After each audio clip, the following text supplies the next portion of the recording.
Yeah.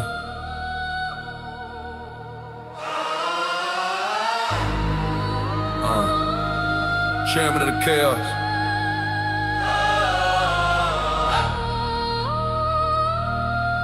Daddy Powell.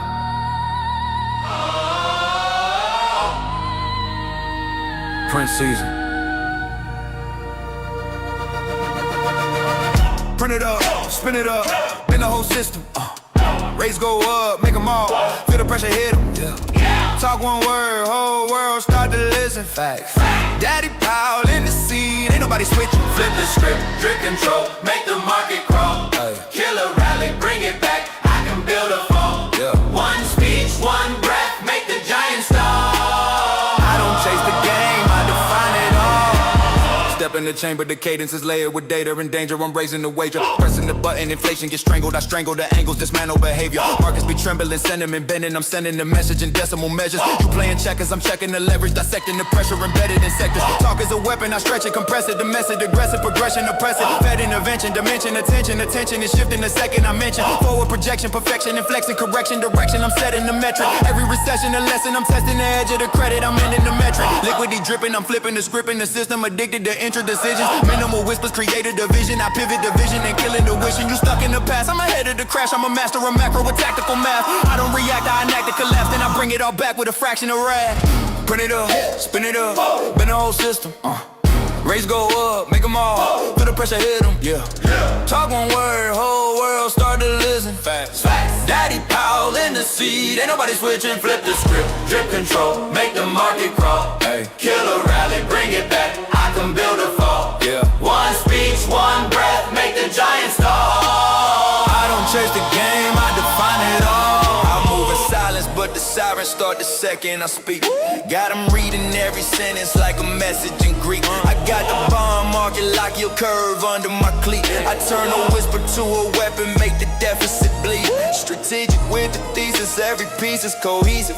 Got the street in a frenzy, every tweet turned to thesis. I don't need to raise my voice, I just increase the releases. One line, redefine the whole supply and the leases. See, I'm painting with the policy, monopoly on policy, volatily, applauding me, economy, anomaly. They praying for a pivot, I'm delaying it properly. Got control of every level like a god in a prophecy. No debate, I regulate, I accelerate the stakes, I decimate the fake, then I elevate the rate. You hesitate, I detonate, I orchestrate the great. Every move I ever make, got the planet wide awake.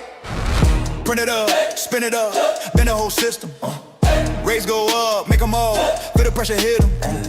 Talk one word, whole world start to listen. Daddy Powell in the seat, ain't nobody switching. Flip the script, drip control, make the market crawl. Kill a rally, bring it back, I can build a fall. One speech, one breath, make the giant stall. I don't chase the game, I define it all. I am the pulse of the panic, the breath of the manic, the tension, organic, mechanical damage, financial collapse in a fraction of seconds. I'm crafting the balance, dismantling habits. They asking what happened, I'm laughing in patterns. The math is a labyrinth wrapped in the canvas. I painted the panic, the manage, the masses can't grasp it. I plan it. Switch up the tempo, crescendo, the mental is bending. I'm ending the cycles you stuck in, corrupting assumptions. I'm cutting the function, you bluffing. I'm something above an eruption, disrupting the structure. I'm crushing the comfort, the public reluctant to trust it, but still when I speak, they repeat it in sequence like scripture, addicted to substance. Hyperinflated debates, I deflate them with phrases, invasive with cadence. I break it, you chasing the latest. I'm shaping the matrix, erasing the basics, replacing no savior, just strategy, layered in savagery, mastery, crafted in patience. I'm not in the market is me. Every margin and metric adjacent.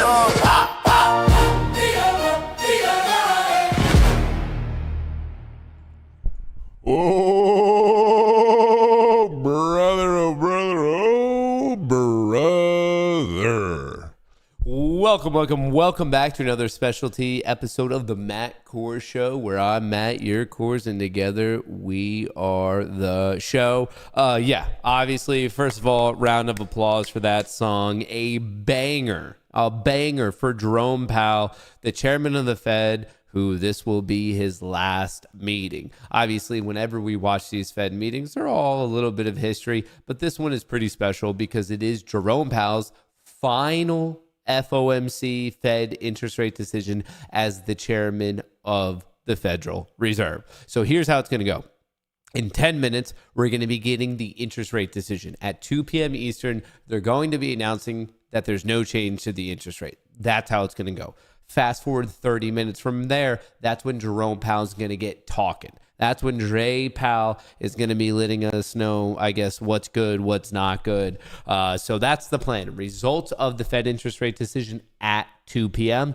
30 minutes past that, we're going to be hearing from Jerome Powell himself. The market is nothing but whipsaw insanity, which means that I blew out a lot of evals, and then I bought more to try to pass them, and I blew those out. Then I bought more to try to pass them, and I blew those out. Then I bought more and tried to pass those, and then I did finally actually tap some of those out for the day. So that's where we're at.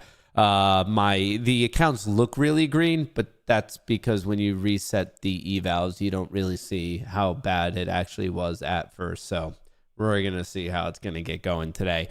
Before we get rocking, though, I need your help. I love doing this, and we got to go out well.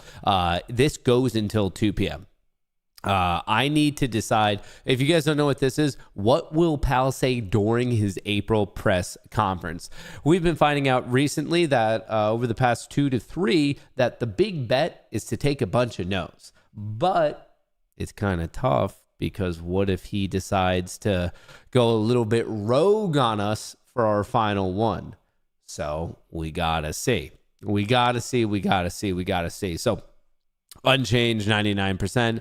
Expectation, 98%. There's, good afternoon, 96%. That could be an interesting bet. We could throw 100 on that, make $4. But I need your help for the ones that we want to take. So what we can first do, I suppose, is roughly come to the 50s here. Like, do you think he's going to say central bank? I don't think he's going to say, unless, I don't know. This is a really, really tough one, because he might be doing a thank you thing, like my time at the central bank has been amazing. This is a really, if it was a quote unquote normal run of the mill one, I would just be slamming all the no's. But a lot of these, it's tough. It's tough. I could really envision, like I said, normally I'd be taking no. But a lot of these, it seems tough. I mean, do you think he's gonna which ones are you in chat? Could you guys shout out which ones? And we don't have much time, folks. We have about 8 minutes left, so we have to get going with this. So good afternoon. Let's rip a 50 on that one. Let's get a free buck. I like that. Anchored oil uncertainty. I think he's gonna say uncertainty, so we're gonna be listening for that one for sure. That one's an easy bet. Shock layoff AI. Do we think he's going to say AI or artificial intelligence? Yes, no, maybe so. What do you think he's going to say? Will he be saying AI? Will he be saying artificial intelligence? What are the vibes on that? I need a thumbs up, thumbs down on AI. We're going to be going through these quickly. So if you're giving me a thumbs up, thumbs down, also type in the word that you're giving it a thumbs up, thumbs down too, because we're going to be going through it quickly. So if, for example, if you think he's going to be saying AI in chat, type in AI and then thumbs up or thumbs down. I know on AI. No AI. So you guys are feeling no on AI. All right. You guys want to fade it. That is not the likely one, but hey, I like it. I like it. All right, we're gonna see. That's gonna be a big payday if we got that one right. Do you think he's gonna say pandemic? Generally, I would say no, but once again, this time around, he might be saying he might be taking some sort of retrospective look at his time and be like, I guided us through the pandemic. What do you think on pandemic? Yes or no to pandemic? A lot of you were saying no on AI. What about pandemic? What about pandemic, folks? I need you guys to speed this up. We're running out of time. This will shut off at 2 p.m. No to pandemic. No pandemic. Yes, yeah, so we have 2 no's and a yes. Faster. I need you guys on your board. No, yes. Dude, you guys are 50-50 on this one. Yes, all right. Maybe if you're 50-50, we should keep going. Maybe... central bank balance sheet projection recession. I'm going to say no to recession. Credit softening median slowdown. President. Okay, I'm saying no to president. 100 on president. I don't think he's going to be referring to him at all. Stagflation. I feel like that one's an evident no. Iran. Do you think he's going to be saying Iran? Last time he did not say Iran, and that was some easy money. We should maybe run that one back. Right. Probability, volatility, descent. I don't think he's going to be. He never really talks about descent. Dude, we're actually very rapidly. Dot plot. Pardon. Pardon is a no, dude. That one's an easy 200. He's not going to say pardon. Trade war, Trump. Trump's a no, but that's an E. Like he's, well, but he might.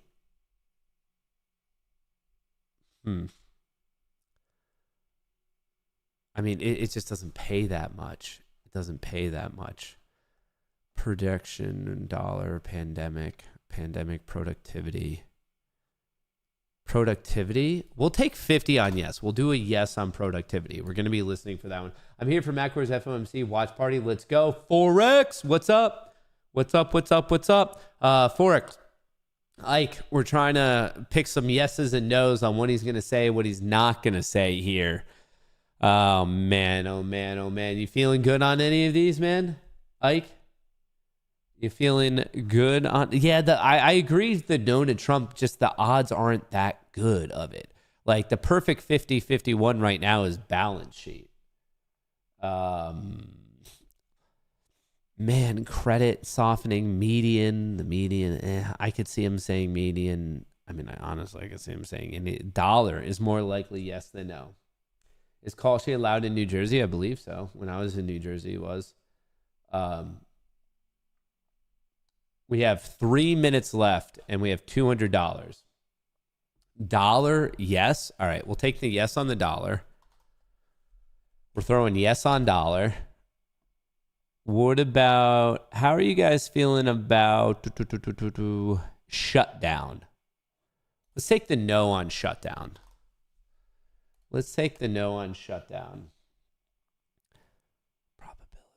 Probability. Why is probability so low? I mean, I think we could throw out a rogue bet on probability and take yes here. That's a nice payout for probability. 50 into 250 for just saying probability. Or volatility? Probability, volatility? We just need a ility type of word going. I feel like that's a good reach bet. Consumer confidence, dot plot, trade war. The odds here are just so skewed. Like it's not recession. I don't think he's going to say recession. All right, this is the final $50. All right, we put $1,000 on the line. We're about to get the decision. Let's fire up CNBC. Let's pray that they bring on our boy Rick Santilli. All right, the volume. All right. Let me just move the volume a little bit, and then just so you guys can see what's going on. Look, I really think this is going to be about inflation. Portfolio. Inflation. How much is this going to be about headline inflation versus core? Okay, we're already down $25, so that's not so good. Okay, here's what we took. We took no on AI, no on dissent, yes on dollar, yes on good afternoon. This is going to be the first bet out of the gate. No on Iran, no on pardon, no on president, yes on probability, yes on productivity, no on recession, no on shutdown, no on stagflation, yes on uncertainty. And like I said, we threw $1,000 on the line, and we are already down 4.7%. So let's see. But it's about to get rocking. Yes. IPO just began trading at the first trades. Not great, down 18%. So PSUS at 40.81. Right, we're live. Down about $9. Above VWAP. About 18.5%. There is other We're things right going on. in some choppy and look, obviously, stuff. Bill Ackman is one of the biggest names in finance, and this IPO is a unique opportunity for American investors to get in on some of these strategies. It's complicated, as Leslie has reported. There's PSUS and the parent company. How are you already down? Sorry if that's a dumb question, because the odds are changing. Around the $5 billion and the $5 to $10 billion range. The pricing for this was looking a little soggy going into the IPO, which took until almost 2 p.m. Eastern. So All that right. also tells you something. 10 seconds. And on the open there, it is Let's trading down. go. The IPO price was Let's 50, go. and it is open officially Count her at 44. down. So about 40 seconds away from the 5, expected 4, Fed rate call. 3, Here's just kind of a recap of where we are. Most 1. of the markets are down. Nasdaq Open 100 the is up just a little zoo. bit. We are seeing the S&P 500 All right, down initial about 1/10%. pump. The It got market's in a holding faded. pattern, but of course it is. Back What to would you expect? VWAP. The 10-year Treasury yield, 4.4% earlier today, so it kind of ticks up. We're talking about possibilities for Below rate cuts. VWAP. And guess what? The bond market We says, breaking down, we we're gonna breaking bond up. Which market. way We're we gonna do going? what we want to do. The bond market is Remember, actually set Jay rates in Powell the will speak at opposite direction as well. 2:30. Unemployment 2:30, at 2:30. We was at just got the 4.2% results about 2 right years now. ago. Time now for the Fed rate call. Here's with our boy Steve Rickson Tilly. The Federal Reserve keeping interest Steve. rates unchanged at 3.5 We to knew that. 3.75%. But an unexpectedly dramatic meeting with an 8-4 decision. That is 4 dissents to this decision here. 3 that wanted to remove the apparent easing bias in the statement, and 1 who wanted to reduce interest rates by 1/4 point. I'll give you one guess of who that is. Dissents in a Fed FOMC meeting since October 1992. Let me go through it. Hammack, Logan, and Kashkari banding together, supporting the decision not to change rates. They were in favor of that, but the statement says they opposed the easing bias in the statement. Now, that easing bias says the extent and timing of additional adjustments to the target range. That has typically been something used in the statement to signal that what we did before is going to happen again. And since before was cutting rates, that was deemed as an easing bias. They want that gone. I talked about that, by the way, before the meeting. They're not going to cut rates, folks. Governor We'd be Myron lucky to continues get one dissent in rate favor cut of this a year. 1/4 point cut. He has dissented at every meeting since joining the Fed last year. The statement saying inflation is elevated. They took out the word somewhat, but added the phrase reflecting the increase in global energy prices. So it says inflation is elevated. Energy. So maybe they're going to be saying oil, natural gas. Statement repeats the statement that developments in the Middle East are contributing to a high level of uncertainty. Economic activity seen expanding at a solid pace. Job gains remain low on average, and the unemployment rate little change. Little context, guys. I don't know if you remember, but in the lead up to this meeting, I said one of the major questions is, did the Fed change the statement to go to neutral? I didn't expect that to happen, and it didn't happen. But as a result of it not happening, and all of the rumblings you have in some Fed officials that wanted to go more to neutral and say, you know what, the next move could be a hike, or it could be a cut, or it could be staying the same.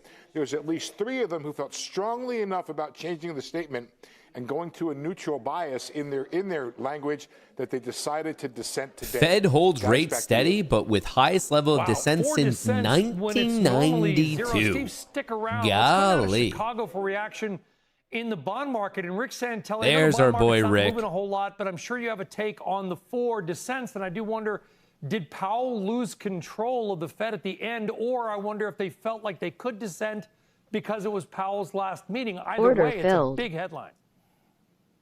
Order submitted. They are big headlines, and it is historic. But the way I look at it, this would be like a baseball team holding a meeting about talking about, World Series strategy when they're in last place in September. The Fed and these votes really don't mean much. What means a lot is what you said first, is that the Treasury complex is hardly moving. And the moves that it did have were to the upside in yield. We briefly hit 391, almost 392 in a 2-year. We briefly hit 441 in a 10-year. And as you look at those charts, we're still hovering pretty close to where we were, 390 and 439 respectively. But consider this. Look at the charts going back to the end of March.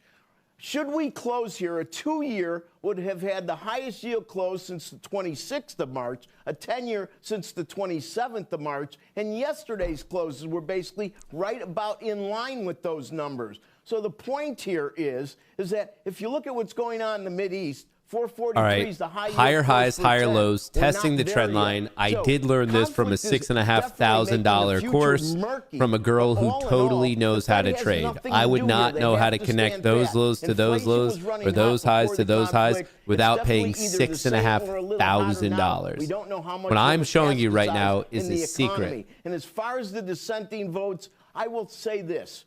Before any easing occurred in 2024, rates were lower than they are now. they are now higher after all the Fed's easing. So what that means to me is that we can talk about dissents, we could talk about Myron, we could talk about Warsh and easing and all of that, but in the end, Mr. Market is going to have the ultimate say. If they lower rates and the market doesn't like it, banks will charge each other less. But everybody else will still potentially pay more, especially if housing is in the middle of your radar screen. Housing is going to keep up with the 10-year. If the Fed mystically lowered rates 100 basis points, my call is you probably see close to 4 3/4 in a 10-year. 4 3/4, so 475 if they went down a full point. Okay, Rick, stay there. Let's get back to Steve Leisman for some more reaction, Steve. From, as you said, the first time in, 30-plus years we've had 4 dissents? Yeah, and I want to underscore something Rick was talking about, which is a really interesting question as to the direction of the committee here. Someone was asking about trading for FFN. It's 1 minute before the event, during the event, or 1 minute after the event.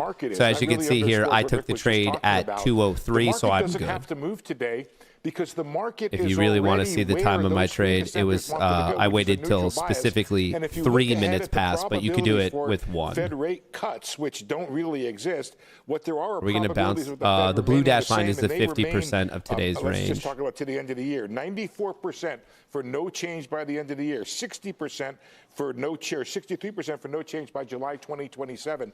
So what this suggests, pretty guys, chasey, is a very honestly. I think a better trade would have been up here at 34, obviously. Is interested, he thinks he wants to cut interest rates, and a committee that's solidifying on the idea of making neutral policy and moving away from an easing bias. Can't wait. And one more Go thing, ahead. Steve. Listen, I understand inflation's on the warm side, especially since we don't know how it's going to interact with the economy down the road or when the Middle East conflict is going to end. But I will point to today's data and a lot of data that we've had. We've had some very strong data. So part of the rise in interest rates may indeed be that the base case for the state of the economy is better than many thought, and it's holding up better. And even though many surveys, I'm just marking out some of these recent lows because we might get pretty zoomed in to watch some of this price action. The surveys seem completely in opposite direction. Yeah, all right, just marked out low 1, low 2, low 3, and then the low of the day. Okay, Francis, but no, actually, no, it went wayward. If I frame this incorrectly, please correct me. I'll let you know. I'm sure you will. It went all the way down here. Okay. Which is, we have 7124. Doesn't really matter because I somehow just magically went red. Dissented because they indicated they don't want to cut later. It felt like a direct shot across little the rejection bow at of VWAP an there. incoming Kevin Warsh administration. I need better. I need I don't trend see lines. this as dissents against Powell or a future chair. This is dissents against the soft cutting bias that has existed, pressured externally the biggest and dissent since internally 1992, this is a except the that dissent is marking to market the view, the language with where the data is. The data is telling you the labor market is extraordinarily tight. The data is telling you inflation is running near 3% and heading in the wrong direction. That's soft bias. Do I want to move Didn't down make to sense that? in the I'm context of short where at we were or where we're 08. going next. I could just take So a this is a 20 statement point that risk. That's not aligns bad. the Fed with $400 where the on a data day is like now. today. It's appropriate. Keeping your risk at 20 points. What is really dramatic in this is that we now have a level of disagreement that we just haven't seen for many Who's decades. this guy? Why do we have a German guy commenting on the U.S. economy? Matt was not alive in 92. Correct, I was not. To lower interest rates by the president, and now we suddenly have 3 members that are All strongly right, saying we're looking at these lows: 94, 91. Real breakdown is here at 170. Conflict that we're now seeing on the FOMC. I think that is a very dramatic development. All right, we swept one low, we swept 2 lows. That is time for me to go break even. But the risks are really now that.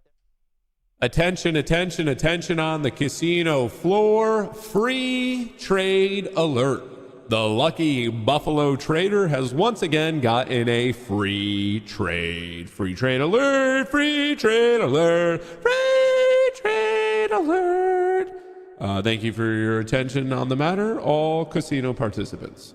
Where consensus is going to just follow So basically the leader now, here just to clarify, I don't care. My stop's at break even. Maybe I make money. Maybe I don't. Stop's at break even. It's a free trade. We're going fishing, brother. There's a reason they call me the best fisherman on this side of the Mississippi. It's because when your boy gets to the Mississippi, he's catching some fish. Do I know what fish you would technically catch in the Mississippi? Trout? Maybe fucking bass? What's in the Mississippi? Great whites? I don't know. All I can let you know is your boy, so it's a free frequently, trade. but I want to make sure people know when we actually do agree We're with going them. to So timestamp I this, agree. Steve. We got it. The We got it data has been recorded, baby. strong. Okay, you got it on tape. That's great. The other thing I want to say to Torsten is, Torsten, I think this Torsten? vote Is that might a name? have been even more in favor of dissents, or even that they would have taken out the easing bias. All right, if so we this took was out not one low. Powell's last meeting.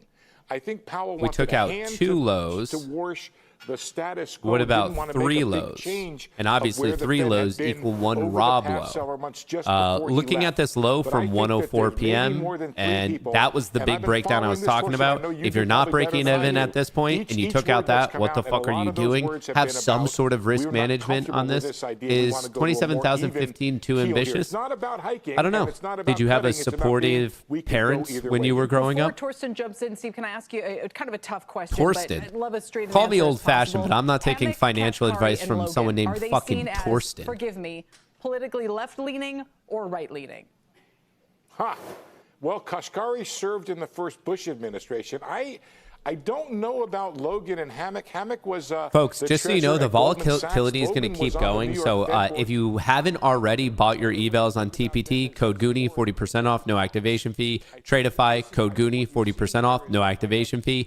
There's still going to be big movement for the remainder of the day. So if you're looking to try to max out the 50 and 40% respectively on the evals, you still have time. Use that code Goonie. Shout out to them for partnering up with today's show. Often the Fed regional presidents would be a little bit right-leaning and a little bit hawkish, but now we're like scrambling all of those factors that we've previously been used to. So go ahead. Well, and we have for quite some time been used to that the next Fed move would be Bitcoin a just cut. took a hit. But what is really the drama today Oil's is that now going they are up. telling us, well, the next Fed move might not be a cut. Now we should stay constant, and maybe we may have to discuss Who later is this this year guy? to have to hike rates. Why So are we that's this is listening such a to him? dramatic decision. Jim Give us Carrey, Rick. So your job, Give part of us your Rick job- or you got a give big us job. Death. Part of your job is to take what we're talking about and figure out what to say to clients. So based on this, should the bond market be confused, or does the bond market still have Does the in your bond mind, market a like strong boys? vision of Does where the rates bond need to market be? like girls? So, look, It's a I'm little smiling confused. right now because this is probably the best No one setup really knows. situation for Kevin Warsh to come in and take over the Fed. He's got a clean slate of paper. He doesn't have to deal with a Fed that maybe had an easing bias.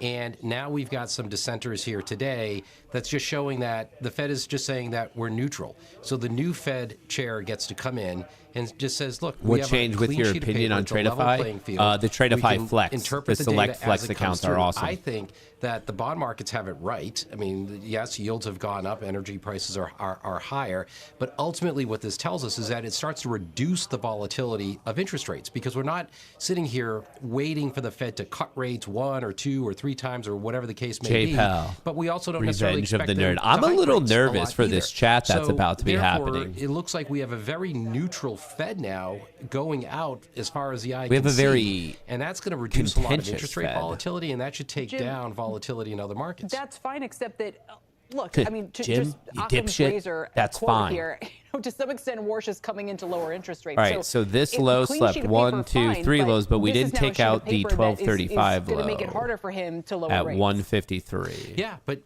did he want to lower rates? I mean, I know that's the presumption in the markets Right. that was his job. That's not really what he said, and he's been hawkish and he's been dovish. He How's hasn't the been call painted she as doing? a hawk or a dove. Here, let in me his turn this down a prior- little bit. in the Who gives a prior fuck? years.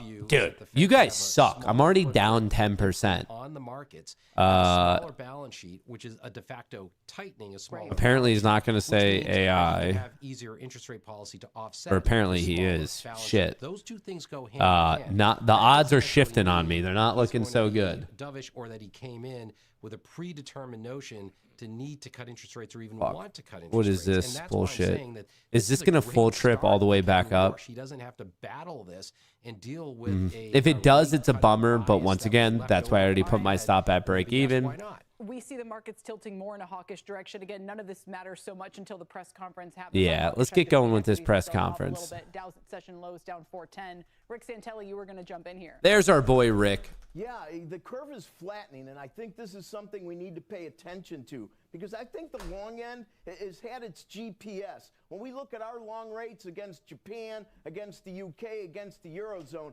their comps go back decades in some instances. Ours You must be completely flat, no open positions, no pending orders for the following windows around every T1 event, 1 minute before, during, after. Okay, blah, blah, blah. Basis points in a 2-year, almost double the 6.5 basis points roughly Yeah. 10. I would Actually, look for that does his dynamic to talk continue. count as I a think rates are gonna get T1 closer event? together all along the curve. Francis, here's what's amazing to me. For 2 years, we've talked about this and that and the Fed, not you and I, but the whole. Do I need to close out before he and yet starts talking? 10-year Does yields anyone know are exactly if where they were the 2 years Fed ago. talking Unemployment rate, counts as a T1 event? 1% higher than it was 2 years ago. In 2 years. All right, never mind. You guys are yelling at me to turn up the volume. Things have Sorry. changed. There's been trades. Stock market's up. But stock market has soared, but the bond market is exactly where it was in the U.S. 2 years ago. Why? Well, we know the reasons for that. The economy is less interest rate sensitive or moving towards fiscal dominance. But the point of this What is does that that mean, moving toward fiscal dominance? Well, government knocked out for spending break is even. Doesn't taking matter. over more of the cycle, becoming a larger driver than Fed's meeting Doesn't each matter. individual every 6 weeks. But I'm with Jim here. I'm feeling a sense of calm the and entry wasn't recalibration so because good, putting but aside the whatever. politics, It was a free what trade. you're mentioning is Worth that the the free data shot. has been strong, inflation has been On days high, like today, the labor who market knows? has been tight, and this has been disconnected from the bias on the Federal Reserve. So this is a very aggressive shift back towards neutral. But as an economist, I'm grateful that now we have a connection between Fed neutrality and where the data actually lands. All right, we have about 15 Listen, we know minutes. Steve's got to run on into the press conference. So, Steve, I want to give you a final word because I know you got to. All right, let's see what How he has much to of this say. press conference you think will be sort of about the data, about the news, about whatever, and some of it is like a swan song, insert Led Zeppelin reference here, to Jerome Powell? I think there's going to be a curious. lot of that. I think Powell is certainly prepared to tell us what he's prepared to tell us about his future at the Federal Reserve, whether or not he's going to remain as governor. I think there'll be more than a couple questions on that. But Brian, I was just going to say that you're telling this history of the economy like on a Seinfeld episode where you said the Fed cut rates and yada, yada, Bouncing yada. all the way back up to 10-year is the VWAP. same. But a lot's gone down since then, including this massive AI investment boom. We've had pretty good economic growth. I guess the question is, where should the 10-year be? And there is an argument that maybe it ought to be quite a bit higher to take account for the growth that Rick and I were talking about.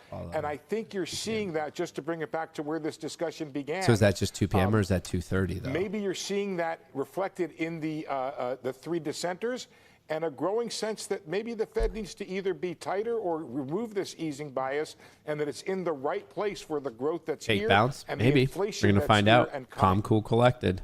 All right. Hard to leave it there because there still feels like a lot more to discuss, and we will. But thanks to our panel, Francis Donald, Torsten Slock, Jim Karen, David Kelly. We'll see you after the Torsten break. Slock. Really appreciate everyone's time here. Dow's just off the session lows, down 387 as we approach the end of an era. We're minutes away from Jerome Powell's last press conference as Fed chair, and we'll take you there live as Minutes soon as it happens. away. Right All now. right, let's chill out on that. Market is recovering, so very happy I got out for break even. I got out once again, break even, in at 208, out at 28, popped all the way up to VWAP. That's why I was being like overly protective. Not only obviously do I know that it's an FOMC crazy day, but when your fill's all the way below VWAP, it's not the most insane thing to bounce back up to VWAP, which would have put me red. And at this point, I'd be down and it would say negative $350. And I'd be praying it'd come back in my favor when it's just far, far easier to get out for break even. And if I want to reshort, I could always reshort up here. Not that I'm going to do that at this point. I took a stab at the initial reaction. There was just not the capitulation below 27,150 that I was looking for. It was a free shot. I cannot clarify this enough. It was a freebie.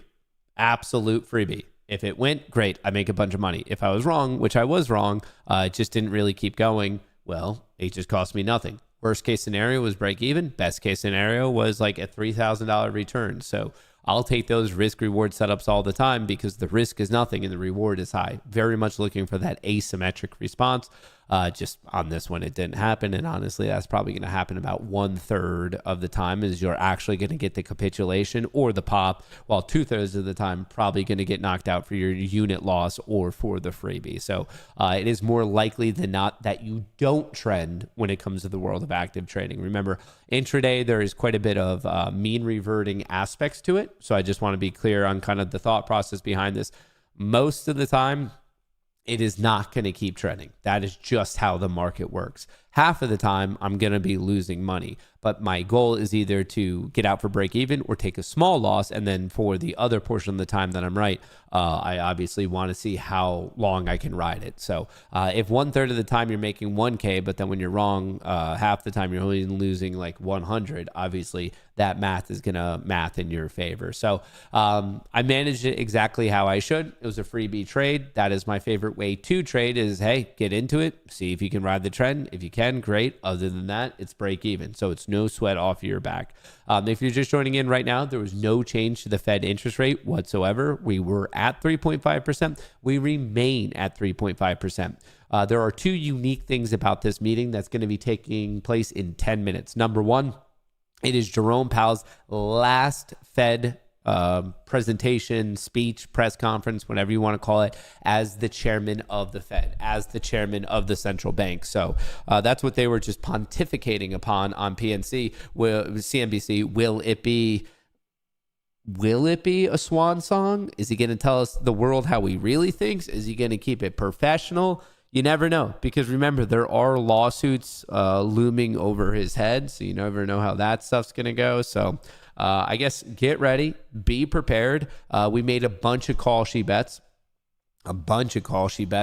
on what he's going to say, what he's not going to say. No to AI, no to dissent, yes to dollar, yes to good afternoon, no to Iran, pardon, and president, yes to probability and productivity, no to recession, shutdown, stagflation, and yes to uncertainty. So obviously the ones with no, I'm hoping he does not say those words. And the ones with yes, I'm very much hoping he does say those words. As of right now, the probabilities have shifted and I'm already down 10%. So you guys kind of screwed me on that one. Anyway, that's the first big thing you need to know about this meeting. That's going to start in about 9 minutes, and they are very prompt. This is not a U.S. president where it's always delayed. It just does not work like that. When these guys have a scheduled time, the Fed, they show up at the scheduled time. The second thing you need to know that's unique about this meeting is Fed holds rates steady, but with highest level of dissent since 1992. So the dissent wasn't necessarily in terms of the votes of what they thought they should do with the Fed fund rate this time around. This dissent had to do with the verbiage and the posturing of the Fed for the upcoming Fed meetings of is more easing likely. There was 3 to 4 members who were basically banding together saying, no, we should not make it seem as if it is likely for that to happen, while the other ones very much wanted it. You took no on Iran, bro. You're effed, LOL. What do you mean? The last 2 meetings, Iran was one, and he never said it. Tommy, you're the type of, in the world of betting or in the world of the casino, in the world of market, you're what's referred to as a sucker.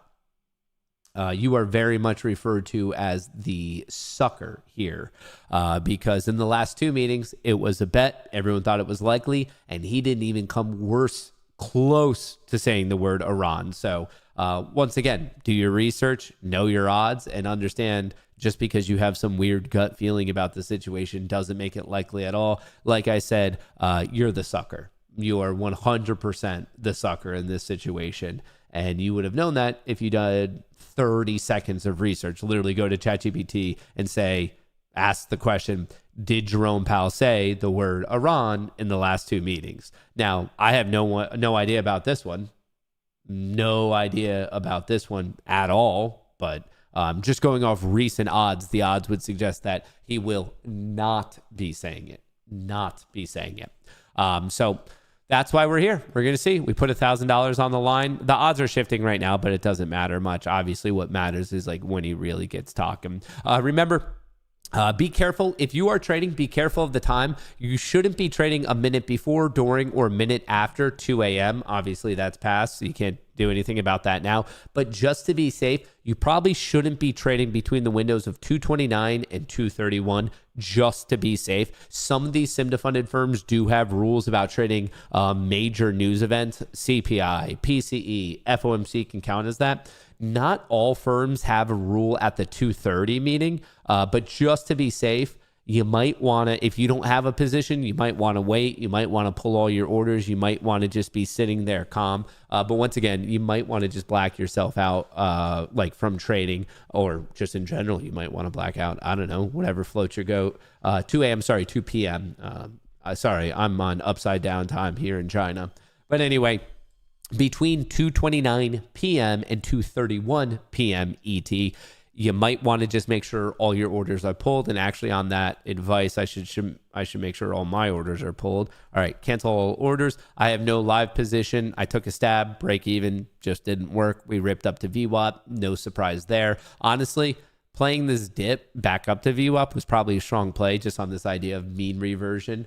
That's for pro accounts. Once again, for take profit, yes, but just be careful. You might want to know the specific rules of the firm. Some firms do have it on the evals. So because of that, just be careful. Either double check it or just don't trade it. Like, do you really need to be in the market within that 3-minute time period? You could just kind of wait. So if you don't know it off the top of your head, either go check with your firm in really the next 4 minutes or just skip it and be safe type of a deal. So please be careful with that. Once again, shout out to TPT, code Goonie, 40% off. You still have time to buy it to catch the reaction to Jerome Powell's speech. Shout out to Tradeify, 40% off, code Goonie. Why I like these two is they are ideal for trend following traders. What I mean by that is there's no consistency rule when you have a funded account to get payouts. So if you are a trend following trader, similar to the way that I am, you don't have to worry about quote unquote making too much money in a day. If there's a strong trend, you're allowed to ride it.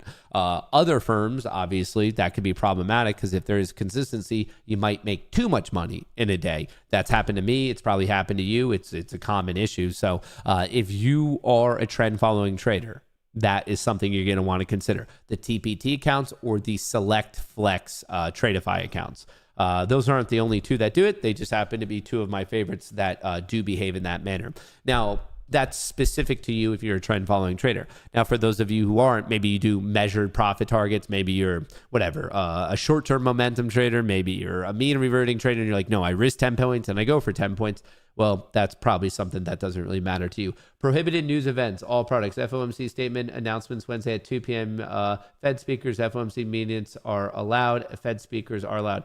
So that's for TPT, but once again, that's for TPT. Other firms might have other rules. So like I said, if you're unsure, just why not be safe? Don't trade from 159 to 201. Don't trade from 229 to 231, just to be safe.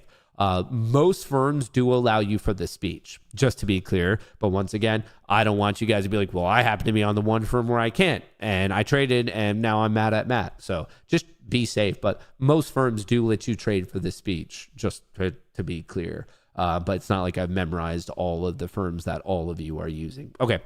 So Jerome Powell is going to be underway in 2.5 minutes. He starts at 2:30. If you haven't already, do me a great favor. Hit that like button. Don't forget to subscribe. Turn on your notifications. Say hi to your neighbor in chat. Let's see if we can pump up these numbers before Jerome Powell actually gets going. So like I said, smash the like. Don't forget to subscribe. Turn on those notifications. All that stuff. Let's see if we can pump this number up before Jerome Powell actually takes the stage. And the first bet we are looking for is for him to say good afternoon. The odds are very high, but let's see. It might be either the easiest or the hardest dollar of my life. But hey, a buck is a buck. You know what I want to do very quickly? Let's get this set up before he gets rocking. Where is CNBC? Okay, we have this. I'm going to set up a little bit of a separate screen here just in case I get trading. Not only do I want you guys to be able to see the trade, but I want you to also be able to see Jerome Powell. All right, let's do this. Goonie trading, done. All right, we'll switch this up. Okay. All right, that's pretty good. The volume. Inflation must be the Federal Reserve's responsibility. Yes. And I disagree with them to the extent that, I mean, they've got a responsibility, it's that. But even the inflation we've seen was not caused by the Fed, and they're not going to fix it. It's, the only way the Fed depends can what fix inflation you're talking about put there, the brother. economy in recession, and he doesn't intend to do that. But I just don't know what the Fed can do. And by the way, the Kalshi odds of Jerome Powell out as Fed governor before June, they're down. The odds are rising that he actually may stick around. Mm-hmm. Mm-hmm. Mostly they leave. Why wouldn't you leave? Team. Everyone, because you go make millions giving speeches. But I'm glad you brought this up, Brian. And Jeff, in the press conference, we're going to be listening because the way he's described his decision to leave has a lot to do with him knowing for sure and transparently that this probe is truly over.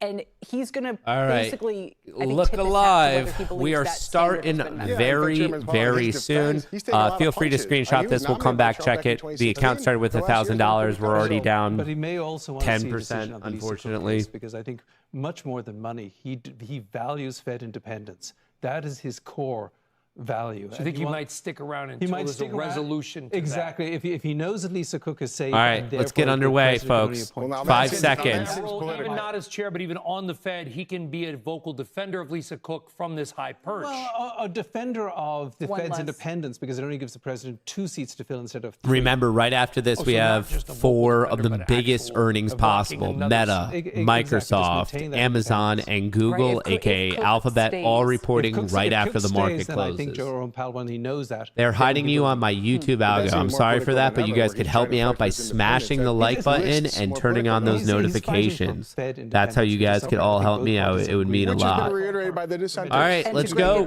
Let's go. Get off the screen. Give us Jay History's going to Powell. look back unkindly on what the Fed did during the inflation surge, and to some extent blame him for that. But he's going to finish with this big move on Fed independence that probably he realizes offsets that. So yes, if that's how people are going to look back on what he accomplished, of course he would stick it out. That's important to his legacy. And make sure that that's fully. They're changing the sizing a little bit on me. We'll see. All right, I'll update it as soon as we There's actually. an empty dais, by the way. Jeff, so Do bottom you think line he's is, like negotiating stock his market's been exit? soaring the last couple of weeks. Obviously, we had the shock, and we may. By the way, I want to be clear to David's point. I think the shock may not You be were over. being The hidden shock- for this. oil I prices noticed have it been going too. up every day the last couple of days. Yeah, But YouTube right now, hates me. Jeff, I don't know what any to tell you. sign of any hit to It's the probably because I markets? fight with my Stock audience markets. half the time. I think there's still the off-ramp in Iran that is causing indigestion. That's not affecting the S&P 500 hitting new all-time yet. highs. not Momentum yet. breaking But if bearish. we see All these readings 4 1 minute, names, 5 minute, Meta, 10 minute, Amazon, 30 Microsoft, minute Google, are all report that super earnings and bearish AI right now. is delivering that kind of offsets the price of crude oil at 107. So there's a lot of inputs here, but one thing I focus on is earnings. I will just point out he's never been late. We're used to sitting here and at 2:30 on the nose he's walking out, not to make too much of a minute or two. There we go. To Fed Chair Powell for perhaps his last ever press conference as Fed Chair. Good afternoon. Yes.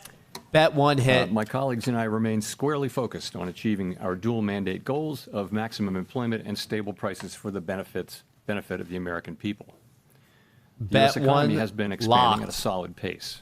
While job gains have remained low, the unemployment rate has been little changed in recent months. Right there. Inflation has moved 99. up and is elevated, in part reflecting the recent increase in global energy prices. Today, the FOMC decided to leave our policy rate unchanged. We see the current stance of monetary policy as appropriate to promote progress toward our maximum employment and 2% inflation goals. Developments in the Middle East are contributing to a high level of uncertainty about the economic outlook, and we will remain attentive to risks to both sides of our dual mandate. I'll have more to say about monetary policy after briefly reviewing economic developments. Lock that one in. Recent indicators suggest that economic activity has been expanding at a solid pace. Consumer spending has been resilient, and business fixed investment has continued to expand at a brisk pace. In contrast, activity in the housing sector has remained weak. In the labor market, the unemployment rate was 4.3% in March and has changed little in recent months. Job gains have remained low. A good part of the slowing in the pace of the job growth over the past year reflects a decline in the growth of the labor force due to lower immigration and labor force participation, though labor demand has clearly softened as well. Other indicators, including job openings, layoffs, hiring, and nominal wage growth, generally show little change in recent months. Inflation has moved up recently and is elevated relative to our 2% longer-run goal. Estimates based on the Consumer Price Index and other data indicate that total PCE prices rose 3.5% over the 12 months ending in March, boosted by the significant rise in global oil prices that has resulted from the conflict in the Middle East. Excluding the volatile food and energy categories, core PCE prices rose 3.2% over the 12 months ending in March. This relatively high rate largely reflects the effects of tariffs on prices in the goods sector. Near-term measures of inflation expectations have risen this year, likely because of the substantial rise in oil prices. Most measures of longer-term expectations remain consistent with our 2% inflation goal. Our monetary policy actions are guided by our dual mandate to promote maximum employment and stable prices for the American people. At today's meeting, the committee decided to maintain the target range for the federal funds rate at 3.5 to 3.75%. The economic outlook remains highly uncertain, and the conflict in the Middle East has added to this uncertainty. In the near term, higher energy prices will push up overall inflation. Beyond that, the scope and duration of potential effects on the economy remain unclear, as does the future course of the conflict itself. We will continue to monitor the risks to both sides of our dual mandate. We are well positioned to determine the extent and timing of additional adjustments to our policy rate based on the incoming data, the evolving outlook, and the balance of risks. Monetary policy is not on a preset course, and we will make our decisions on a meeting-by-meeting basis. This is my last press conference as chair, and I will close with a few thoughts. First, I want to congratulate Kevin Warsh on his advancement out of the Senate Banking Committee this morning. This is an important step forward, and I wish him well as that process continues. The Federal Reserve exists for one fundamental purpose: to foster the economic conditions in which American families and businesses can thrive. Stable prices, a strong job market, and a financial system they can depend on. Every decision we make, whether about interest rates or regulatory and supervisory matters or other issues, is made in service of that purpose. Our decisions reflect the collective judgment of the Board of Governors and the Federal Open Market Committee, colleagues who demonstrate analytical rigor, principled judgment, and a genuine commitment to the public interest. Our collaborative and deliberative process has long reflected a shared commitment to finding common ground in service to our mission. This institution is resilient, capable, and staffed by professionals of extraordinary talent and exceptional dedication. It has been a privilege to serve alongside so many great public servants at the Board of Governors and around the Federal Reserve System. The Fed's work is only as effective as the public's understanding of it, and you, the press, are essential to keeping the public informed about what we do and why. The people we serve benefit from your careful reporting. I welcomed the announcement last Friday by the U.S. Attorney for the District of Columbia that she had closed the criminal investigation. She also noted, however, that she would not hesitate to restart the investigation. Over the weekend, the Department of Justice provided assurances that they will not reopen the investigation unless there's a criminal referral from the Fed's Inspector General. And, absent such a referral, if they do appeal the recent court decision, they would not seek, as part of that appeal, to restart the investigation or send new subpoenas. I've said that I will not leave the board until this investigation is well and truly over with transparency and finality, and I stand by that. I'm encouraged by recent developments, and I'm watching the remaining steps in this process carefully. My decisions on these matters will continue to be guided entirely by what I believe is in the best interest of the institution and the people we serve. After my term as chair ends on May 15, I will continue to serve as a governor for a period of time to be determined. I plan to keep a low profile as a governor. There's only ever one chair of the Federal Reserve Board. When Kevin Warsh is confirmed and sworn in, he will be that chair. Once sworn in as board chair, his new colleagues will elect him to chair the FOMC as well. As I regularly point out from this podium, our success in delivering our goals matters for all Americans. I'm confident that the Fed will continue to do its work with objectivity, integrity, and a deep commitment to serve the American people. Thank you, and I look forward to your questions. All right, let's get the show rocking. Thank you, Mr. Chair. Appreciate the kind words about the press. Often doesn't come from the podium in different places, but appreciate that.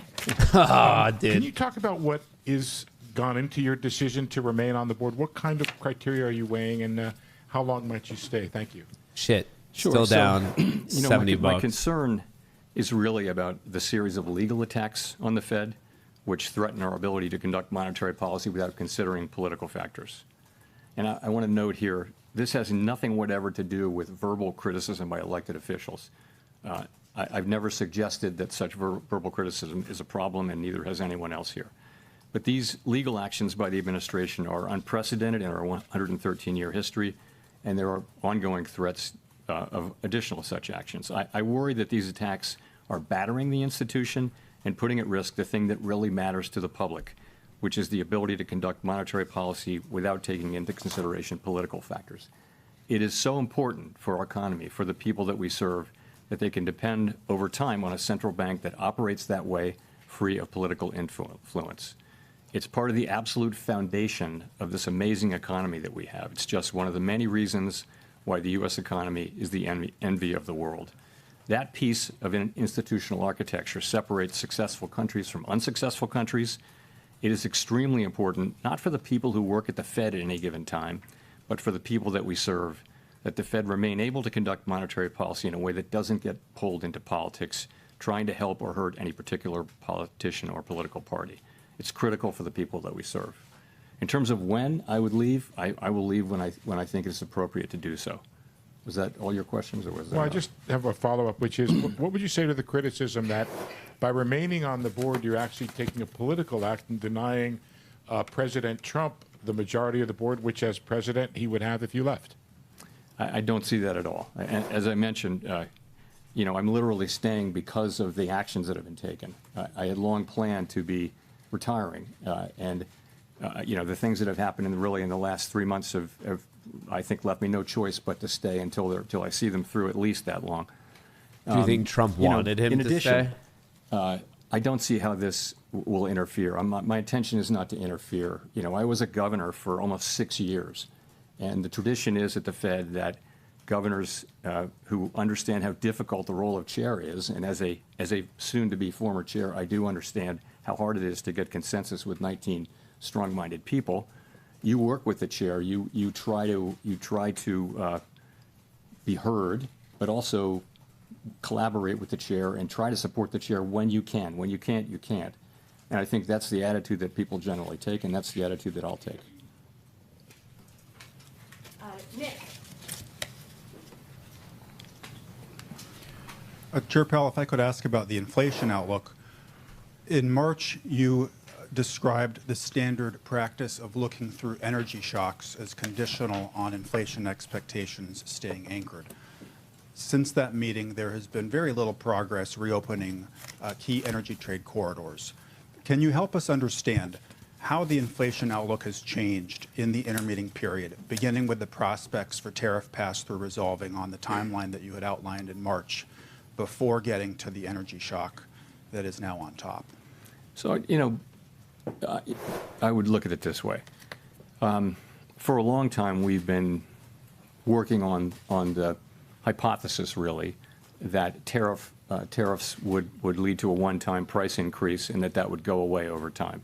In other words, that there would be no further change, so measured inflation wouldn't reflect that higher level going up more and more. And it's time for that to happen. We really do expect that to be happening in the next 2 quarters. So we'll be watching very carefully to see that what we've thought all along would happen. That's the kind of critical part of the forecast. We need to really see that. With energy, it's so hard to say.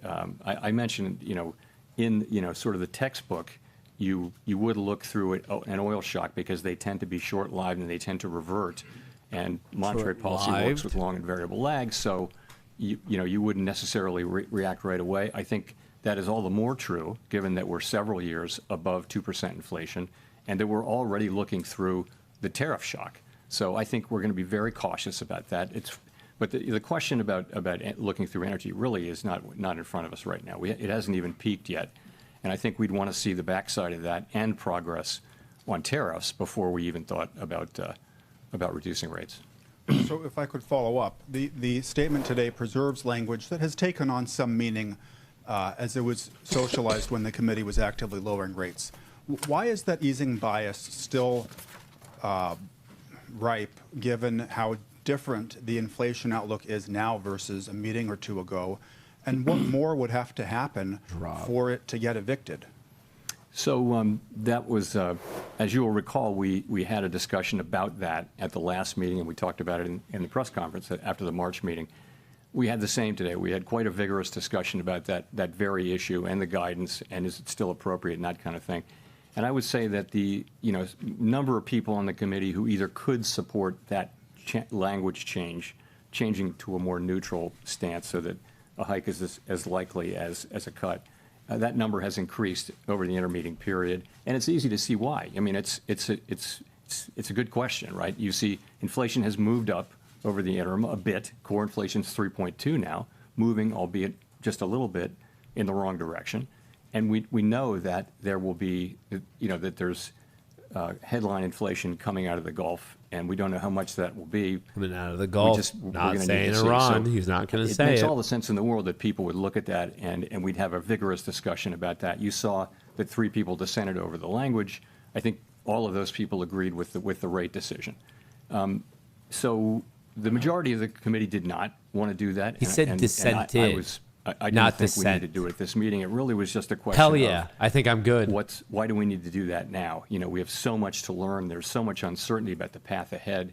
There doesn't need to be any rush to make that decision now, because what happens in the next 30, 60 days, even by the next meeting, could really change the picture around that language. So, it's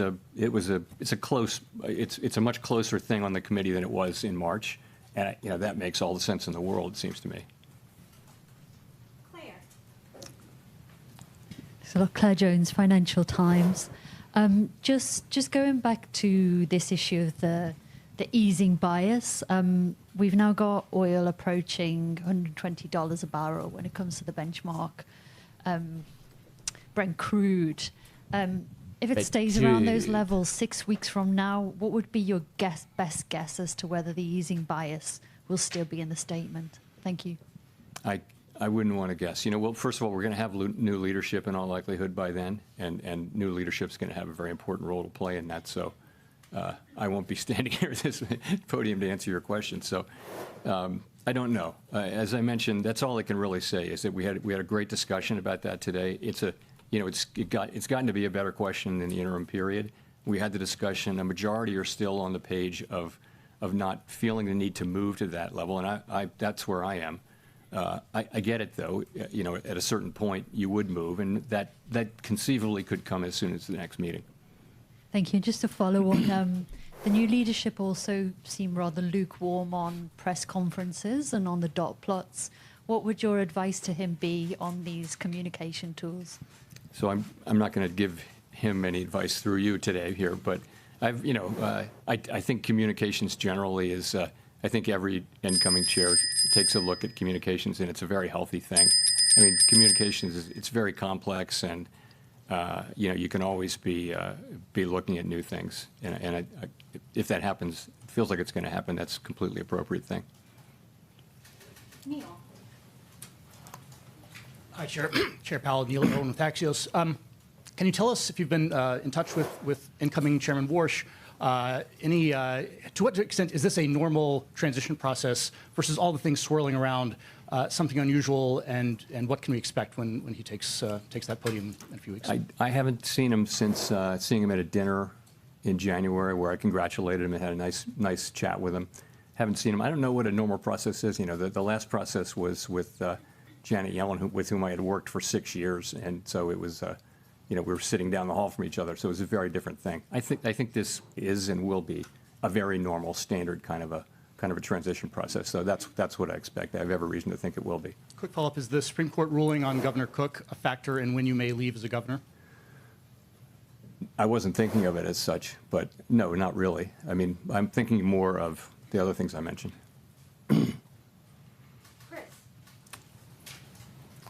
Hi, thanks for taking our question. I wanted to ask a question about your tenure, and Chris Rugaber at Associated Press. During your tenure as chair, you often spoke about how disadvantaged Americans benefited from extended periods of low unemployment. In the new framework the Fed adopted in 2020, some economists say elevated the Fed's employment mandate. Are you worried that the pandemic inflation spike that followed will make future Fed chairs more reluctant to pursue a hot jobs market? And should they be? I don't know the answer to that. I mean, what we experienced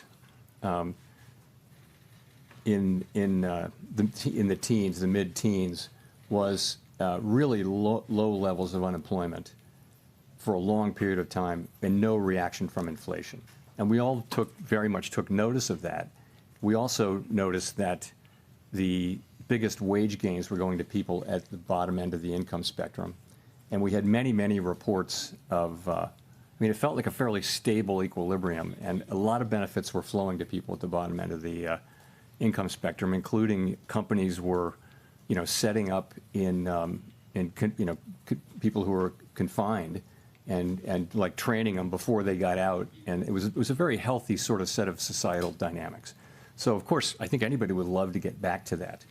I don't think that anything that happened to create the global pandemic inflation was in any way related to overweighting the employment market. I mean, it was a global shock that happened essentially very, very similarly all over the world that had to do with closing, reopening, stimulus, and all that. And I mean, you could look at a graph of 10 big economies on the page and not know which was the U.S. and which was Germany, France, and things like that. So I don't think that insight was in any way responsible for the high inflation that we experienced.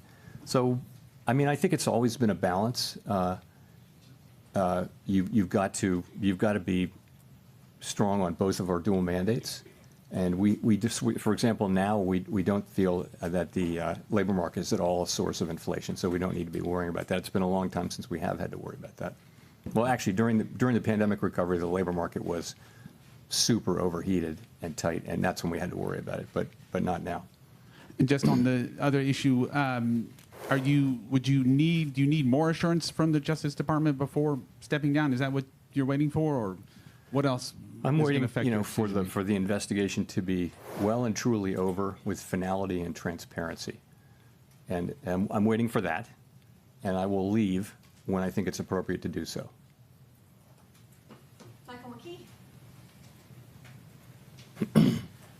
Michael McKee from Bloomberg Television and Radio. I'd like to ask you if you could explain a little more or characterize a little more the discussion about the two-sided view and interest rates, because there were some members of the Open Market Committee who've been suggesting that we may need to raise interest rates even absent the war because inflation was not coming down fast enough.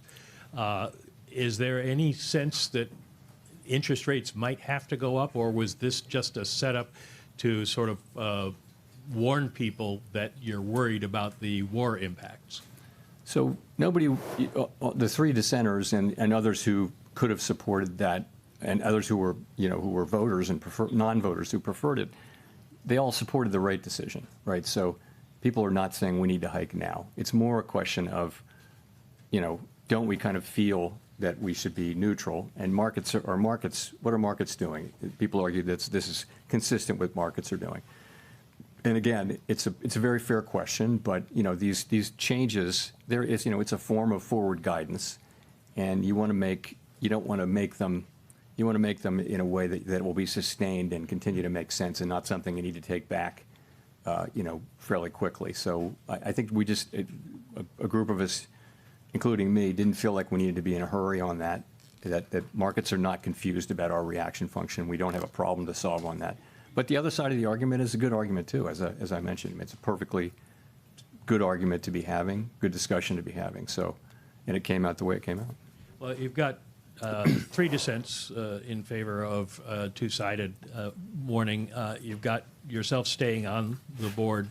You've got the criticism that does come from elected officials.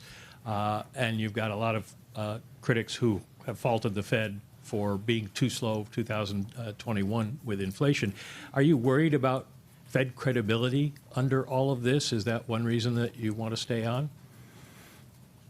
Not driving my thinking now. I mean, monetary policy is going to get made by, 19 people. There's a lot of stability there. I mean, if you think about it, every new Fed chair has the same situation, which is you've got 18 colleagues on the FOMC, 11 of them vote during any year, and your job is to create consensus.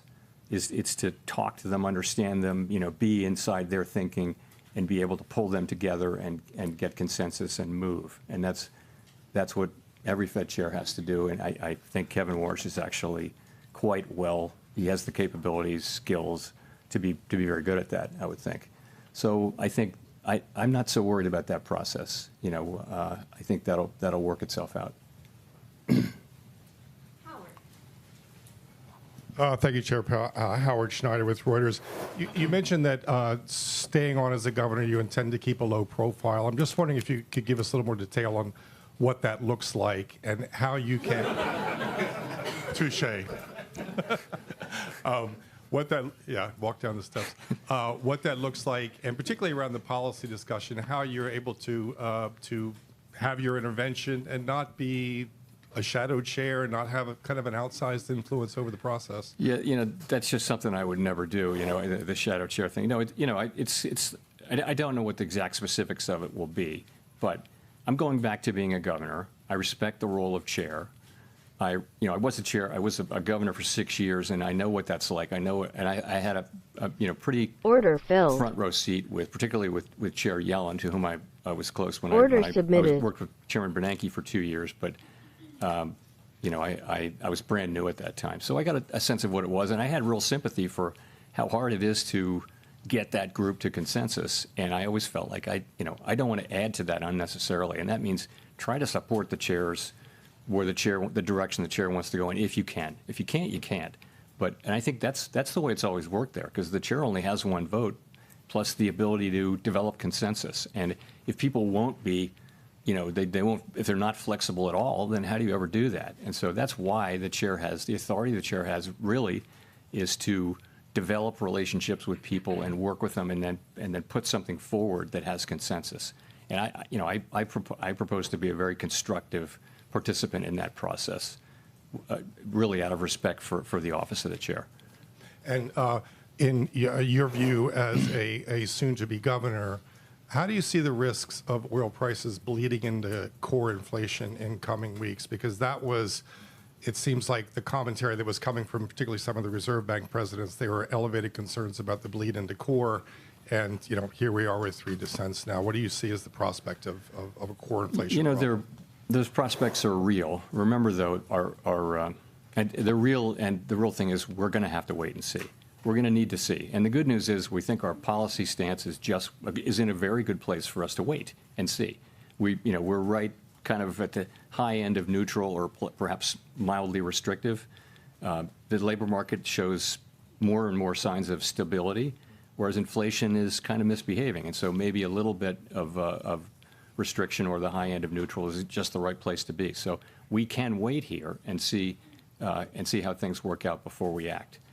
And we'll see how much how much does come through into core. You see it already in airfares, of course, but you may see it in many other places.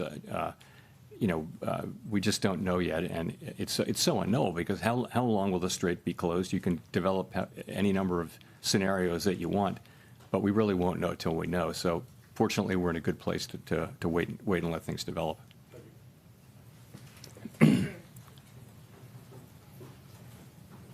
Thanks, Mr. Chairman. You started holding post-meeting press conferences for every meeting as opposed to the ones with with SEPs. Can you talk about why you see that as a net positive? So we always said when we were doing quarterly press conferences, we always said we can move at any meeting, but we only ever moved at the quarterly SEP meetings where we had the press conference.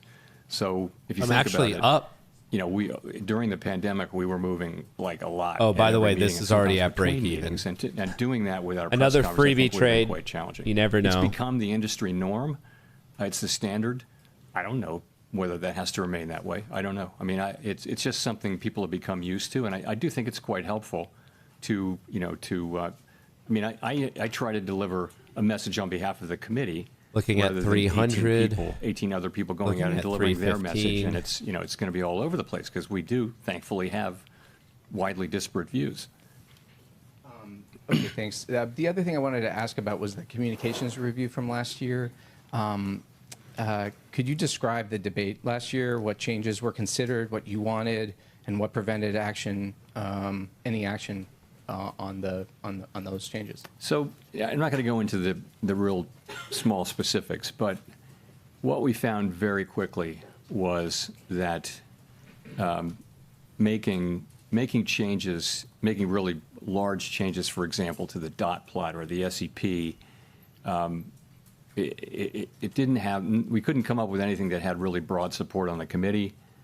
And so we just didn't, we didn't really do as much on that as we might have.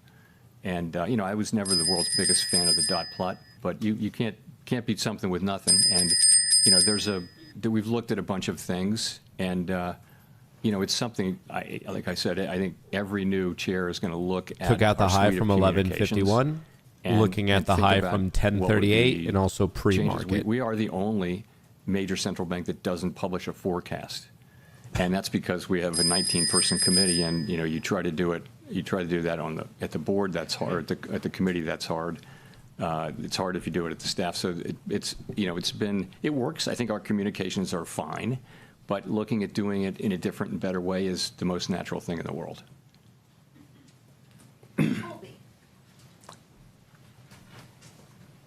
Thank you.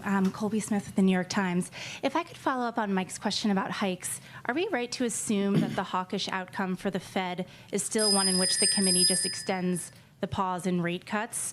And to what extent is there a growing sense within the committee that monetary policy really isn't just restrictive at all right now? The economy is holding up relatively well despite this major energy shock. The unemployment rate has ticked lower. Inflation was moving sideways even before the war and is now moving higher. So where is the committee at on that debate? You know, where we're at is we think our policy rate is in a good place. If we need to hike, we will certainly signal that, and we will certainly do it. And if we need to cut, then, or if it's appropriate to cut, then we'll signal the opposite. I think because we feel like we're in a good place to move in either direction. Nobody's calling for a hike right now, so it really is going to depend on how things evolve, and you know that's really where it is. And as I mentioned, much closer question this cycle on changing the guidance, but ultimately we didn't. And as it relates to the war, at what point do you think the risk to growth will be larger than the risk to inflation as this conflict drags on? You know, you just have to find that out empirically. You know, given our the fact that we're, you know, a big exporter of energy, and that our economy is far less energy intensive, oil intensive than it was during the 70s. You know, the effects on the United States are really substantially less than those of Western Europe or Asia, who are feeling much greater effects from these things. The effects we're feeling in the current situation currently, and in sort of what's priced in, which is you know, a relatively quick outcome. If this goes on for much longer and prices go much higher, then we'll feel that much more. And of course, I'm talking about aggregate inflation numbers. We're very well aware that people are experiencing higher gas prices all over the country now, and that hurts. And those hikes may continue to happen, and other things are going to start to reflect airline fares I mentioned, and other products and services that are dependent upon petroleum and derivatives of petroleum. People are going to start to feel that. Edward. Thank you, Chair Powell. Edward Lawrence with Fox Business. So I guess I'll just ask you directly on this. The markets don't see a rate cut at all this year, is what they're predicting. Do you think that we are at the neutral rate? Why or why not? You know, the neutral rate is could be about we cannot off of know IB it with certainty. I think pretty close to the neutral rate. Yeah, I always had it, you know, between 3% and 4%. We're a little north of 3.5%. So that's well in the range of what I would consider a reasonable, but at the higher end of the range of what I would consider reasonable neutral rate. You know, I think the labor market is still probably cooling off just a little bit, and I don't think there's much of a case for any case really for policy looking, you know, meaningfully restrictive, maybe mildly restrictive or neutral, I would say. And I want to follow up on some of the other questions about your future a little bit. The first time we've seen 4 dissents now since October of 1992. Are you handing off a divided Fed? You know, the thing to remember is we have always had vigorous debates, and they're excellent debates. I have to say they've been really good, and we're in an unusually difficult situation. So we've really had 4 supply shocks. You can say more than 4, but at a minimum, we had the pandemic, we had the invasion of Ukraine, we had tariffs, and now we have Iran. And No! the oil spill. So every supply shock has the capability of driving inflation up and unemployment up. And what do? Why did he ask it like Central bank that? has a really hard time knowing what to do. So the right thing to do is to try to balance the achievement of those 2 goals. And that's Never going to financially recover from this one. But these are really tough, difficult judgments. Why did he ask that? that? It was such a weird how question. Long it's going to take to get back to target. You got to think how restrictive or not is policy. Even the market doesn't like it's only natural it. that you have a range of views on the committee. People are going to see it different ways. They're going to have different risk tolerances and that kind of thing. He had to list everything if everybody like that? agreed, that would be surprising. And I think it's partly a function of the extraordinarily challenging set of supply shocks that we've been dealing with now for 5-6 years. And I'm going to get knocked out for breaking on this. Thank you so much, Chair Powell. Selena Wayne with ABC News. Are you confident that Kevin Warsh will stand up to political pressure from President Trump? So he testified very strongly to that effect in his hearing, and I'll take him at his word.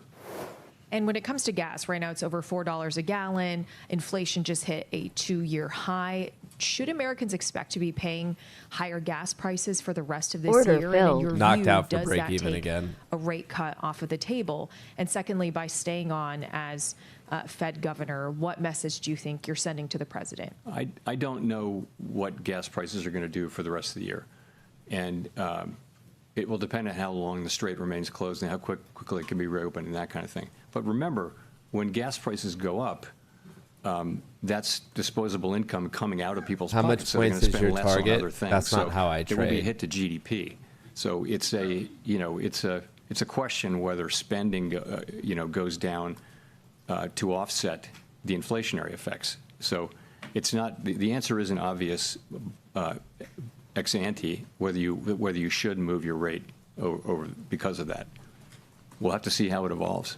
And the message it sends to President Trump by staying on? I'll stand on what I said earlier. Victoria. Hi, Victoria Guido with Politico. During your tenure, Fed independence has come under pressure in a lot of different ways. That's so fucking And I was just stupid. wondering, practically speaking, That's where do you really see Fed stupid advice if independence as you're coming from? a Is it trend the following law? trader. Like, Is that's it just political idiotic. support from Congress? Like, Is it the actually actions idiotic. of the Fed? I see big what green sustains numbers. Fed Just take it. independence? Well, it's Order filled. to a Take the significant trade extent, because it I is the see law. green. And, Order you know, submitted. We've had to go to court. That's not how to good traders trade. successfully so far to defend it. No But, good trader out there is like, the hey, you law finally have green. You does should just lock create it in. A setting It's in which really the Fed fucking can stupid. and is directed to make monetary policy without consideration of political factors. And so part of it is the law, but it goes beyond that, though. There's a set of customs. There's a boundary line between the Fed and the administration, between the Fed and the Treasury Department, and we need to continue to respect those boundaries about what the Fed is responsible for, and what the Pocket Treasury watching. is responsible for. I love all and these what pocket the rest of the watchers. administration's What's funny is they give me responsible. advice, Some but of it yet is I still legal. get more money In than fact, it's all them legal in at the the end of the market. day, but it's more than Doesn't just quite make monetary sense. policy. We don't want to use our tools to. We haven't wanted to use our tools to achieve goals that are Kidding, really the elephant in the clearly room. outside our mandate. Every administration looks at our tools and thinks that would be good to repurpose those to serve other purposes, but that gets dragged. That's dragging us into politics and into fiscal policy. So we've resisted that. Well, and maybe another way of asking it, too, is do you think that Fed independence is as strong now as when you became chair? And if so, why? Look, I think it's at risk. I mean, I think these legal assaults, if you will, as I mentioned, the institution is being battered over these things. We're having to resort to, the courts to enforce our legal. Setting that up. It's not so much independence. It's really the ability to make monetary policy without political considerations. That's what we're talking about, and we've had to do that, and we've been successful so far. But that's not over. None of that is concluded yet, and it's really important. It's not about people who work at the Fed or the institution. It's about the benefits of a central bank that makes decisions based on analysis and our best thinking, rather than trying to help or hurt politicians. It's that there's a bright line between central banks who do one and do the other, and successful countries have uniformly, successful advanced economy countries have a really strong set of protections around their central bank just for that reason. So that's what it's all about. I think I am confident, as I said in my remarks, that the Fed will continue to make its decision based on analysis, rigorous analysis, and not on political considerations. But we've had to fight for it, and I'd like to think that we can get out of that era and go back to respecting, what the law says and what custom has been, which is to, let the Fed do our thing. It's an institution full of human beings who work super hard to get things right for the benefit of the public. We're all human. Don't expect for perfection, but do expect us to make, decisions without political considerations and the very best analysis we can bring.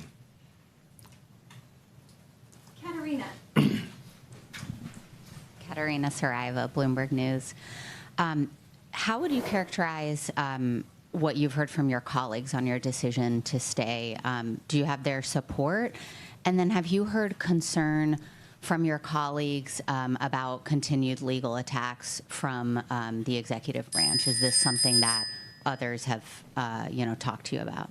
So I think that I Order, don't Bill. want to report on what my colleagues think. They can speak for themselves. But there are Move the first widespread one to break concerns even that already. These things may continue. That's all I'll say. And and that would be a problem. And Order submitted. Have the stop in on the second one. First trade is now and a then I free just trade. also wanted Stop to is that ask break about, even on the Governor first trade. Waller's Added a speech on the second reserve contract banks. because it seems like the momentum was building up. Could Do get you have rejected. any thoughts I don't know. on centralizing some of those functions in the way he described? And then are you concerned that something like that could Horrible potentially fill, be a though. slippery slope to I clicked buy to at 90 and I got to consolidate fill reserve at bank 300. functions even more in such a way where the central bank ultimately loses some of that important regional information? so we try to be good stewards of the public's money and efficient. And Chris Waller is particularly passionate about that. Of course, so are the reserve, so are the presidents, and it's a question of how do you accomplish it. We of course, and Chris said this in his speech, we want 12 strong, independent central banks with their own staffs and their own monetary policy views and all that. But there are things that are done in all 12 which could well be done at one much more efficiently and with cost savings. And so there's a back and forth going on that. But everybody's on the same page. The other thing he touched on was the idea of removing reserve bank presidents from office over different views on monetary policy, and I would just agree with him so strongly that would be the beginning of the end of the Fed's ability to make monetary policy independently. If every administration could come in and do that, you're just another cabinet agency at that point. So that's not something that I would support. Chris said the same thing. Christine. Thanks, Chair Powell. Christine Romans, NBC News. I want to ask about legacy. When the history books are Looking written, for how do you 318. think 318 your is stewardship roughly the at the Fed pre-market will be high. remembered for the past 8 years? I'm going to just say that that's for someone else to say. I'll give you a mulligan on that. 317.25. Yeah, All right here. I'm going to ask you about 317.25. misbehaving inflation then. You talked about those 4 big shocks, supply shocks over the past 5 years, and inflation still misbehaving. What's your message to American families who feel like inflation has not been under control for them really since the COVID reopening? We're committed to bring inflation back down to 2% and sustainably. That's our goal, and we'll stick at it until that happens. We keep getting these events keep happening, which keep driving up costs, and the best thing we can do is to use our tools to guide inflation back down to 2%.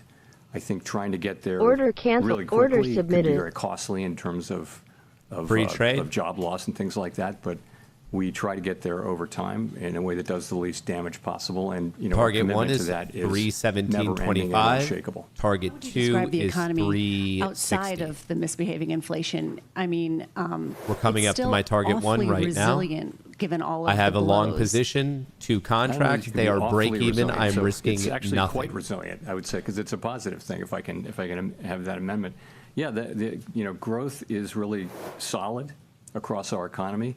Some of that is that consumer spending is hanging in pretty well. The most recent data are good. All right, we And hit some of target it is 1. just the apparently insatiable demand for data centers all over the United States. So a lot of business investment going into building data centers, and every reason to think that continues. So you've got an economy that's growing at 2% or better. Order canceled. PDFP, which is private domestic final purchases. Order submitted. Which is really a better signal. Splitting my orders up to the of original order submitted. entries, It's actually higher treating than them that. So independently. that's a positive thing. If you look at the unemployment rate, it's 4.3%. So that's a low rate. That's pretty Order close submitted. to Trying to lock mainstream one in estimates at of the natural rate. 55. We've been there for a long time. So it doesn't feel like a good labor market to some who don't have jobs, because quits are really low, hires are really low, and there's effectively no new net job creation. So Once again, I'm taking on no risk. My stops are at my entries. It's a freebie runner. But it's an unusual and uncomfortable kind of a balance where people who don't have jobs will have a hard time breaking in unless somebody quits their job. So that's pretty good. Inflation is the thing we need to work on, and it's partly tariffs, which we think that inflation should subside over the course of this year, because it's kind of a one-time increase. It shouldn't be repeated, and that should start happening pretty soon. The energy inflation that we're getting should go through fairly quickly. And we'll just have to see how that works out. In the meantime, we think our policy stance is in a good place for us to hold and wait developments. All right, guaranteeing myself $200. The second trade's at its break even. The first trade is at the average fill, guaranteeing $200 on the day. Clearly, 3 members objected to keeping that easing bias in the statement, and you said that Might the be greedy on that one, still but didn't market is need- dumb, dude. still This didn't argument of need being to, greedy or move not, to new language it's at so this point. fucking stupid. So does the You majority don't understand of what the trading committee is then. still have a bias towards cuts at this point, or has the bias on the committee shifted away from cuts towards holding or hikes if that was needed?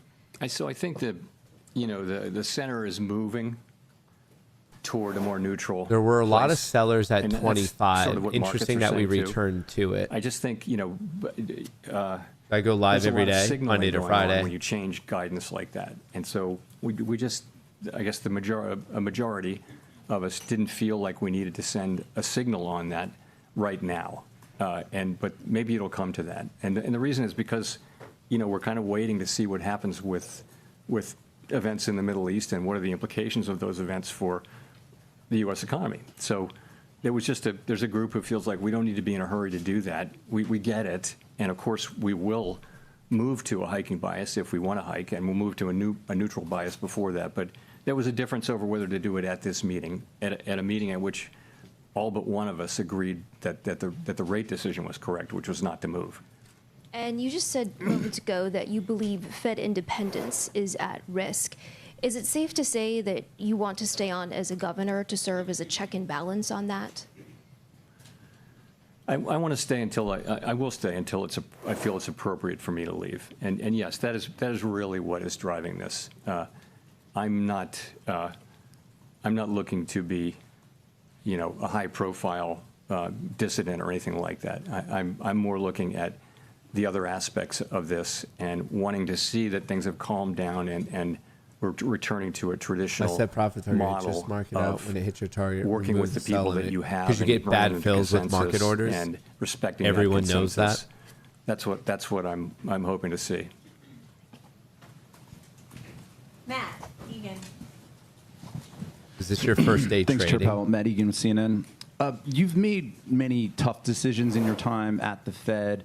And as your time as chair comes to a close and you think about your tenure and perhaps your legacy, are there any decisions that stand out as ones that you're particularly proud of? And are there any that, with the benefit of hindsight, you would take a mulligan on?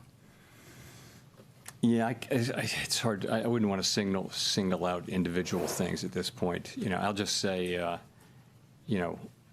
we, all of us together, have consistently tried to do what we think is best for the American people based on our see sellers up at tools and our 40 objectives right that here, Congress intraday has high. given us. People are targeting It's been that very level right challenging now. because we've been in a situation of supply shock. Right there, Supply 340. shocks really for 6 years, and that's just a very different situation than for a very long time. Watching 340. What the Fed and other central banks were doing all the time was demand management, and there was always the inflation mandate, but inflation was low for 25 years. So this is a very different world and a much more challenging one where you have to balance the two objectives. And by the way, central banks that have an inflation mandate have to do exactly the same thing because they're balancing economic activity. So that's been challenging, and we've tried to do our very best through these really challenging times, and I'm really proud. I think we get another drop before going to 40. The work that Okay. I've done, that my colleagues and I have done during these years. Now, to follow up on some of the discussion around Fed independence, can you explain to the public why this notion of Fed independence, which might sound kind of wonky to some, is so critical? I mean, what are the consequences if either the Supreme Court rules against Lisa Cook or the Fed in the future decides to make decisions more around the political calendar instead of the economic data?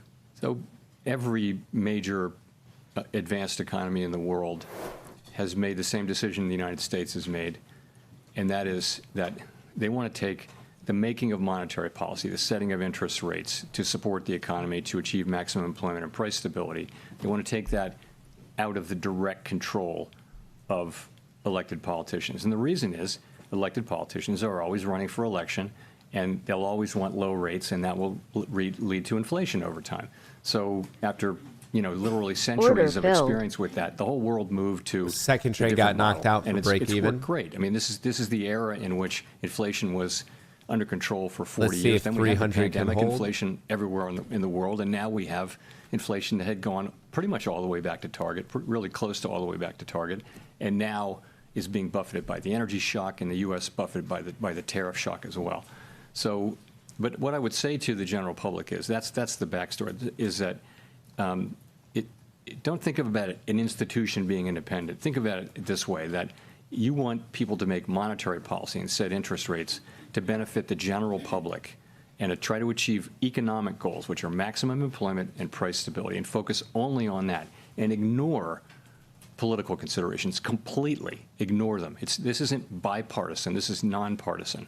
So we want to just work directly for the American people doing these Order things. canceled. We don't think, oh, I want to do this because Order the submitted. president says it's a good idea, or because there's an election coming up and I want to speed up or slow down the economy. I mean, think about that. If that's what we were doing, we'd have no credibility. Markets would lose faith in us, and our ability to control inflation and have any respect would be gone. And let me say, whatever people say, the markets believe in that we will produce 2% inflation. If you look at longer run expectations, markets believe that there's no sense in which our credibility in the markets has weakened. It's just not the case. It's people do get it, that this is our commitment and that we will achieve it, and it's priced in. If you disagree with that, then you can go ahead and bet against the markets, but the markets are pricing in Fed credibility. Oh, he's trying to pump it. Okay, we'll go to Richard for the last question. Richard for the last question. Thank you, Chair Powell. Richard Escobedo with CBS News. We talked a lot about gasoline prices and even you mentioned airline ticket prices, both of which are up dramatically because of the war in Iran. And so I wonder, are you seeing that weigh down consumer spending in other parts of the economy? And if so, how worried are you that Knocked will be out. a drag All on right. growth? You don't see it in spending. Made yet. about You really $450 don't. on that. Also as one of paid your a colleagues said, shitload in the commission. economy So has nice been to be net resilient. up It after really that has. ordeal. Not just just this no time, follow it's through. been We try to get remarkably going. resilient for No some follow years now. through. The U.S. economy has just powered through shock after shock, and consumers are still spending, and that's what the banks will tell you, credit card companies will tell you, the retail sales numbers that we got most recently. People are still spending, and how long can that go on in a world where if gas prices were to go up a bunch more, that's taking otherwise spendable money out of people's pockets. But right now, we don't actually see much slowdown yet, and certainly none from this. But you think logically you will, because people have a certain amount of money to spend. If they're spending 25% more on gas or something like that, then that's going to come out of other spending. But we don't see it yet. One last thing. You mentioned those economies in Southeast Asia that are particularly dependent on petroleum. They make a lot of the stuff that American consumers buy. So was there any discussion today about whether or not those costs getting passed along to consumers is a real concern, and whether or not that might push up inflation? So all of those things are Order submitted. Making another attempt now. We came back up to the pre-market high, looking for the current intraday high at 40. I see sellers still there, but my you can ask about anything like that, target from yesterday is 360. The staff has a place where they're looking at that and pricing in what will happen. And I'm basically just risking what I've already made on the day. So playing with the house's money, seeing if I could catch a big pop. The import sector is only. I'm not a little weird scalp trader type of a person. That's not how people make big money. You make big money from taking big swings and holding as it goes and goes and goes. No one ever makes big money from doing little scalp trades. It's just, unless you're a market maker. In Western Europe and certainly in Asia are feeling. Anyway, thank you very much, everyone. Are they applauding his service? All right, it's over. Well, following his final Fed meeting. It's all over.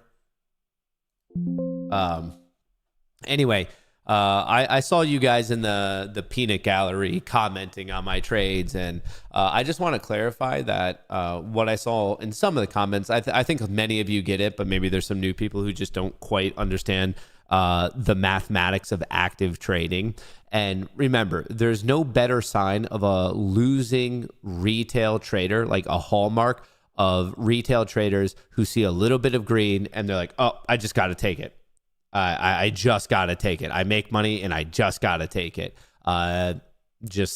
That's no one is net profitable doing that because all it does is take one asymmetric bad beat for you to give back all of those gains. So you could go on a streak for a day, a week, a month, a quarter, and feel like you're crushing it because you're doing all these little scalp trades. But once again, if your risk management ever gets a little funky, or if you size up or something like that, it just takes one bad beat to give it all back. So with that, and there are people who trade that way. Once again, not like the hallmarks of like a newbie retail trader. If you have really, really good risk management, you could do a bunch of asymmetric small returns, big losses, and just try to jack it up for whatever 95% hit rates. But once again, that means you have a lot of little wins, and every so often you have big losses. Ross Cameron doesn't. You mean the guy who got sued for lying about his trading performance? Yeah, that makes sense. Yeah. Don't hold your breath on that one. Jesus Christ. I mean, people say stuff like that and they're so confident. It's like literally the guy got sued multiple times for lying about his trading performance, and that's who you're citing to me as a good trader? The guy who's been sued for literally the opposite? Like, folks, you have to understand that no one knows where the market's about to go. There is no model in the world that can definitively tell you what's about to happen.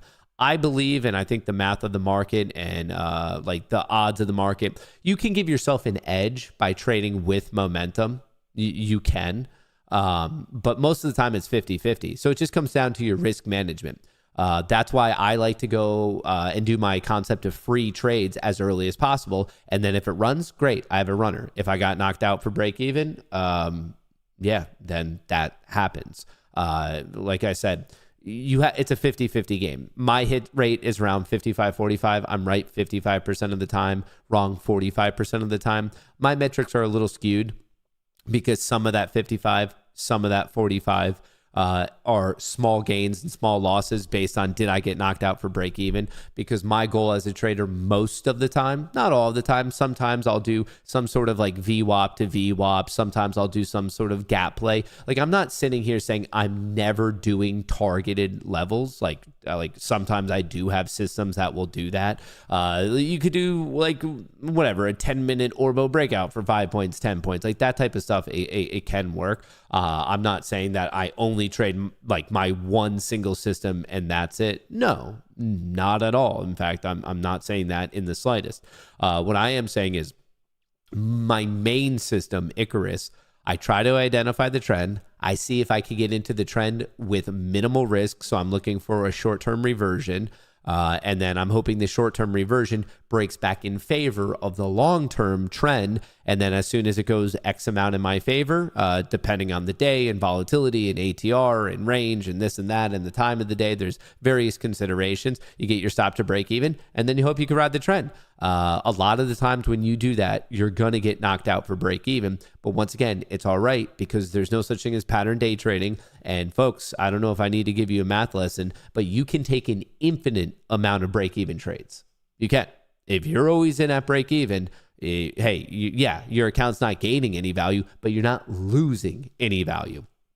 And then what I'm looking for is that every so often catching a big runner. It's the game of asymmetric returns. To give you very, very basic math, if half the time I'm losing a little bit and then the other half of the time I'm gaining a lot, yes, obviously that is going to be net profitable. Can you share your trading robots? Definitely not. Why would I do that? What would be the advantage for me to share my trading robots? And actually, speaking of small losses, like I said, I was risking the house's money. It almost got knocked right there. It's really close. But my goal is always to to keep my risk in control, take small, acceptable losses, and then half the time, if I'm right, I just ride it as much as I possibly can.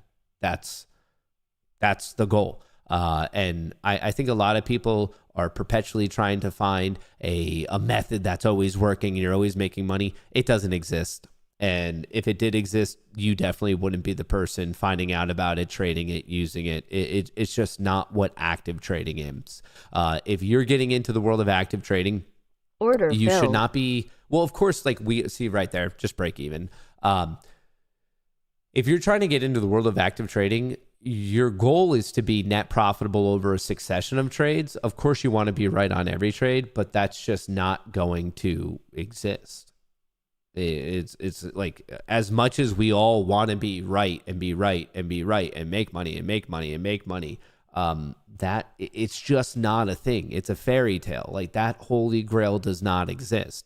What you can do and what does exist over a succession of trades when following a good system, you could be net profitable. But if your expectation is to be right on every trade, you're not going to be. So circling back to the important conversation before, when you guys, the peanut gallery, were saying, hey, like whatever, it was green, why didn't you take it? Are you profitable? Greatly. And I post all my stuff. Not only do I stream my stuff daily, but I post my daily updates. And knock on wood, I'm going to be the last person getting $1 million payout from Apex. But on top of that, I'm the first person ever to stream the entire thing. I traded for 73 days straight. I streamed it every day. I posted the results every single day. In a 3-day period from late October until early February, I made $1 million, all done live in front of everyone.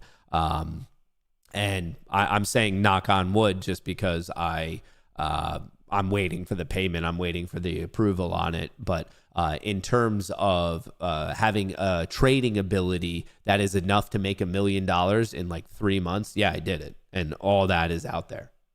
It's all out there. The streams are live. The daily trade reports are live on Twitter. It's all out there. It's all like, it's free. It's public. And in fact, I didn't even do that with max accounts. The $1 million wasn't even with the full 20 accounts. I actually did it with less. So my point in all of this is, if I'm not saying trend following trading is for everyone. That's just how I choose to approach the markets right now with, I suppose, day trading futures. Once again, not necessarily appropriate for everyone.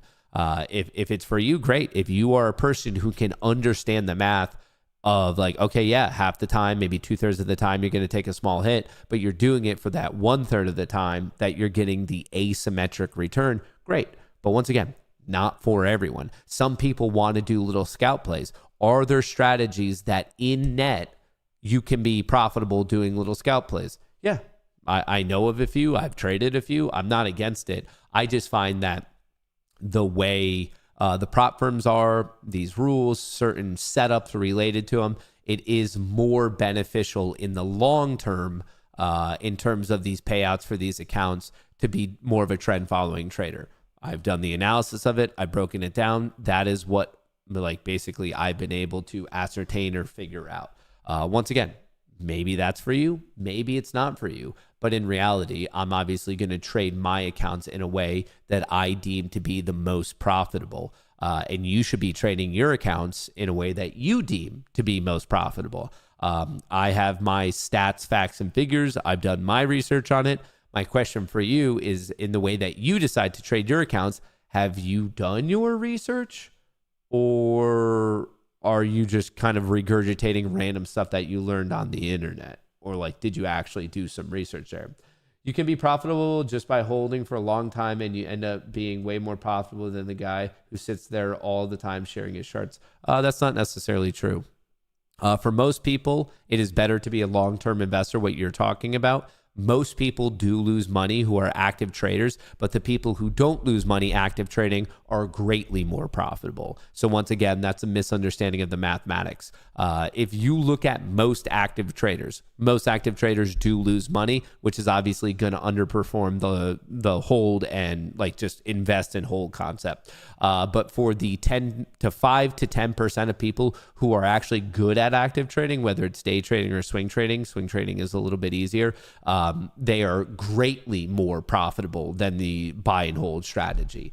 So for most people on this planet, it is better to just be a long-term investor, like for sure.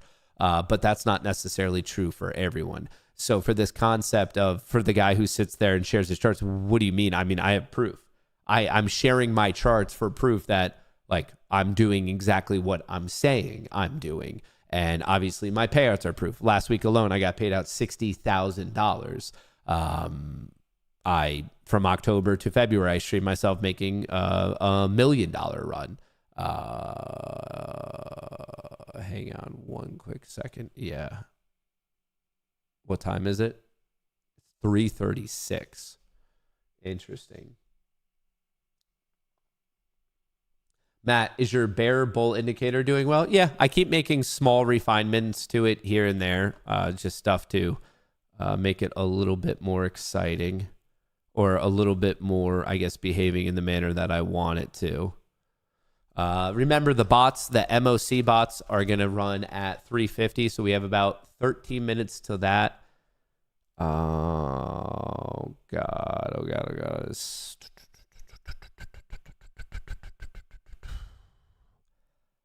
Interesting. If it recovers here, 20-point risk. Do I want to do it? Yes, no, maybe so. Yes, no, maybe so. I'm waiting for this minute candle to close. We have about 34 seconds, 33 seconds. What prop firms do you use? I use quite a few of them, but right now the ones like the deals of the day with code Goonie are Take Profit Trader and Tradeify. For trend following traders, that's where you would want to be. Once again, that's specifically for trend following trading. Order filled. Order submitted. What is this low? That low is 75. Where's 75? 75. Okay, I need to take... I thought my risk could have been 80. Apparently, it needs to be 72. So it's a little bit more risk than I wanted at this time in the day. Granted, 20 points of risk in NQ on an FOMC day is not much. But really what I want to do is, what's this high? 305. What is this spike high? 305. What is this one? 313. If we take out 305, I'm just going to go to break even and see if I could get a freebie trade. I really like Tradeify. Tradeify is good. Take Profit's good. I mean, I use quite a few firms. I use, obviously, Take Profit, Tradeify. I use Apex. Apex is the one that I'm waiting on the $1 million payout from. I'm requesting from Legends tonight. I got $25K from both Tradeify and Lucid last week. That was $50K of it right there. In Power Hour, just asking for trouble. Once again, that's like, people love to say general statements like that. How do you know? Have you done all the research for Power Hour? Or are you just commenting on some sort of like anecdotal like evidence that you suck at trading in Power Hour? I guarantee you, actually, in Power Hour, you could easily use gamma and charm levels to do a lot of great trading. So even things like that, it's just, a lot of people carry a certain bias with things that are unfounded. And I understand that that's just like the way of the world right now. A lot of people are headline warriors. They're headline experts. They're armchair experts. They either learn or understand one thing and then they extrapolate forward, or they generate misconceptions that they don't even know are misconceptions. But something like that, you're trading in Power Hour. That is like, what was your assumption? That you're asking for trouble, as in what? There's no edge for trading in Power Hour? I'll be the first person to tell you I'm much better trading in the morning, because there's a better chance of finding a trend in the morning and riding it all day than finding it in the afternoon and only riding it for the remainder of the day. Inherently, you can trend more all day than you can in the final hour. But in terms of scalp trading, in terms of trading options, there's no better time of the day to do a gamma and charm analysis. So like, what are you talking about? That's what I'm saying is, folks, you have to understand that there are literally an infinite amount of ways to make money in the market.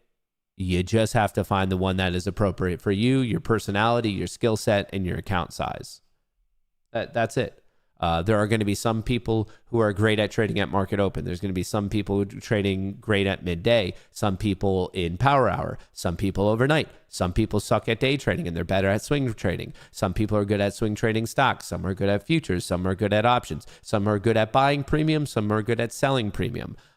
Some people are good trend following traders for whatever time frame. Some people are good mean reverting traders for whatever time frame. Some people are not good at any of that, and they are good for investing. Like this idea of you, I suppose. Hang on, do I want to move this up a little bit? What is that level? 75. I could save myself about 3 points. Order filled. Nope, gonna get hit anyway. Some people aren't good at swing trading or day trading. Some people are better for investing and kind of like fundamental analysis. Other people are good at crypto. This idea of you being good or bad at one thing, that doesn't mean the rest of the world is good or bad at that. What if you're not good at any of it? You should probably just invest then. And that's going to be most people. Most people in this world are not cut out for active trading. Most people don't have the brain, the risk tolerance, the personality to be active traders. Like most people, 85 to 95% of people are meant, everyone should be involved in the market in one way or another. You should. It just so happens that 85 to 95% of people should be in. Fuck, did I just get tapped out for no reason?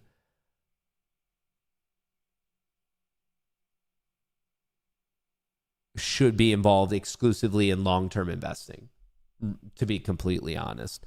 And we know that from all the odds, from all these companies reporting their earnings and whatnot. Dude, it's going to give me another entry signal, isn't it? I got wicked out right at the bottom. All right, this is probably, what time is it? It's probably going to be my final shot of the day. Do I even want to do it, or do I want to call it here? We're right at IB high. I'm going to give it a second, but 85 to 95% of people should not be active trading, not day trading, not scalp trading, not swing trading. 85 to 95% of people should pick either the overall market or high quality blue chip stocks and go from there. enter again, fourth time's the charm. See, once again, a misunderstanding of math. If your signal is firing, you should take your signal. If your signal is not firing, you shouldn't take it. You're not a good systematic robotic trader if you are using discretionary opinions on like either taking a signal or not taking a signal. That's what being a systematic trader is if you have a system, you stick to it. That's it. I was looking to see if it was going to fire, and I was commenting on, like, do I even want to do it if it does, just because of the time of the day, because I know the MOC bots are going to be running at 3:50. The market on close bots run at 3:50 p.m., 10 minutes left in the day, but the signal never actually fired.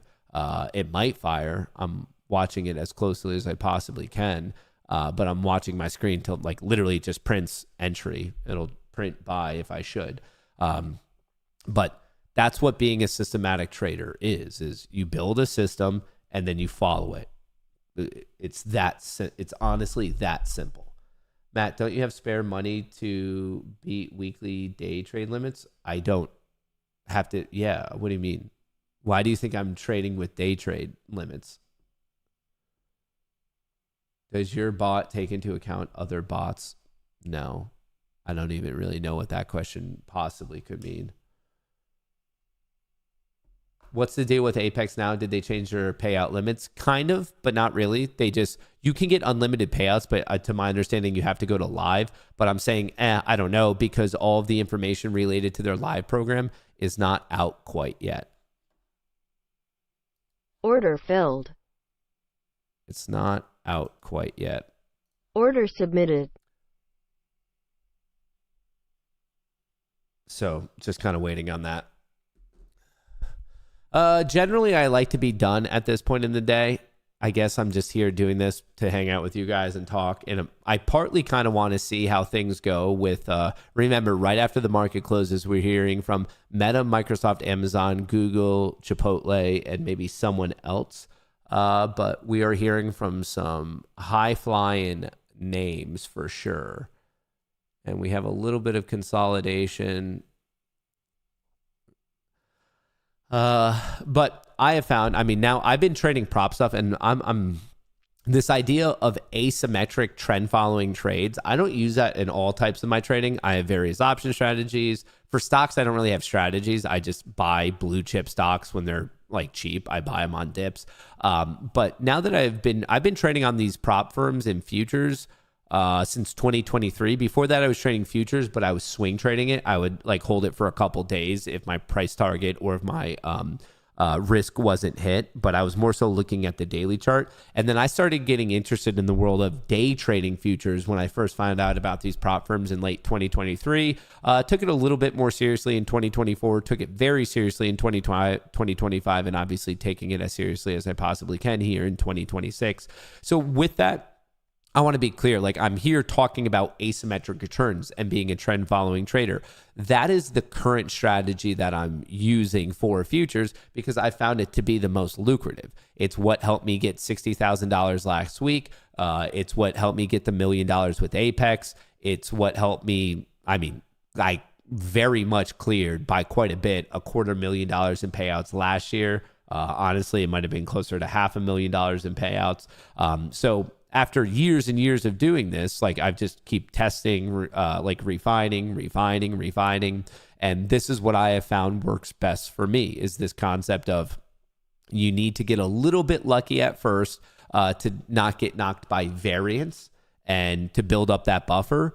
But then from there, once you have enough buffer where you can statistically overcome variance, you're just looking for those asymmetric returns. As I've said to you now already 10 times on this stream alone, it's this concept of if it goes a little bit in your favor, great, stop to break even and then see if it rides. A lot of the time, you're going to get knocked out for break even because remember, intraday, the market has a lot of mean reverting properties. But every so often, you get those big movement days. And on those big movement days, they pay off 10, 15, 20 of those times that you get knocked out. So you're still going to be net ahead. So for me, definitively, that's what I found is the best way to approach this. Now, maybe you've gotten more payouts and maybe you have a better strategy. I'm not saying that my strategy is the best in the world. But what I am saying is I have the proven successful track record that what I do, it doesn't just make me a little bit of money. It makes me a lot of bit of money. A lot of bit of money. What ticker are you on now? Right now, this is the futures contract for the NASDAQ, NQ. So it's the same as NDX. It's the same as QQQ. NDX is the index. QQQ is the ETF. And then NQ is the futures contract for the NASDAQ. So I'm trading the NASDAQ. I just happen to be trading it on the futures market. The way there's the stock market, the options market, the bond market, the interest rate market, the crypto market. There's also something referred to as the futures market. And that's what I'm trading right now. I'm trading the NASDAQ contract on the futures market. And as you can tell, it is very, very levered. Did you have a single day with a 60K payout sometime last year? I think there were many 40K days because the way it was working with Apex 2K on 20 accounts. So I had a lot of 40K payouts. In one individual week, last week was my biggest singular week payout ever of 58.8. And then obviously I'm waiting approval on the $1 million payout from Apex. And whenever that happens, obviously that will probably be a daily, a weekly, a quarterly, a yearly, a lifetime payout record for me.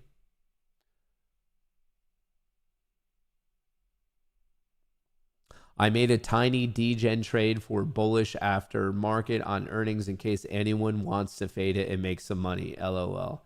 How many accounts do you trade? It depends what's going on. I had a really, really bad trading session. Order filled. Oops, I just got knocked out for break even. Oh, the MOC bots just fired, right? You know how I said at 350, the bots fire? But anyway, how many accounts? It depends. It's not stagnant. It depends on how many accounts I have. I mean, I was just trading a group of 5. I was trading these 5 earlier. I was trading those 5 earlier. I have Tradeify. There's 5 there. There's 5 there. I was on Lucid on Friday. I lost those accounts. I still have 15 accounts on Apex, and I'm frozen out from trading. So right there, I have a lot of accounts.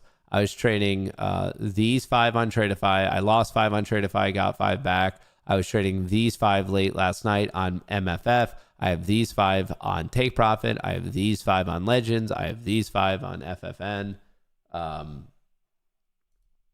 So it depends. It depends. Like it's not like I'm always trading the exact same amount of contents. How did Kohrs do? Pretty much break even. Down $64. So basically down 1 unit because I was using $50 units. So it was a wash. It was the Iran thing that fucked me pretty bad. It was this one that really, really screwed me. Apparently he did say president, so I lost on that one too. So probability, yeah. I mean, some good wins. Like I said, it was down net 1 unit. It happens. All right, remember, we have some big earnings that are about, so like this is about to actually get kind of nutty in here. Earnings right here. You can see it here. We are about to hear from Microsoft, Amazon, Meta, Google, Ford, Qualcomm, and Chipotle. Tomorrow morning, Caterpillar, Eli Lilly, and MasterCard, and Merck. Tomorrow after the market closes, Apple, SanDisk, Reddit, Rivian, Riot. And then Friday to wrap up the week, Chevron, Exxon, Moderna. So lots of earnings about to be popping off. Lots of earnings about to be popping off. From the last 3-4 days, I'm watching you live and very impressed with your trading style plus the ease of exposure to the data you carry. I don't know what that means. And the exposure of the data you carry. I don't know what that means, but it sounds like you're being nice, so thank you. Hang on. Is it worth it to do like a degenerate earnings bet? Like what time are these all coming out? I think we can get it here. Earnings. Microsoft, so 4:05, Amazon at 4 p.m., Google at 4 p.m., Meta at 4 p.m., Qualcomm at 4 p.m. Yeah, so a lot of these at 4 and 4:05. Ford at 4:05. Yeah, so we're going to shit. And of course, now it goes.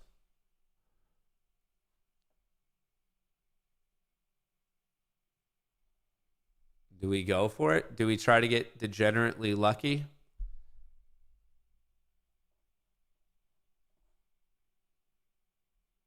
Order filled. Order submitted. All right, hang on 1 second. Funded. I just want to double check that I'm not breaking any rules here. Rules.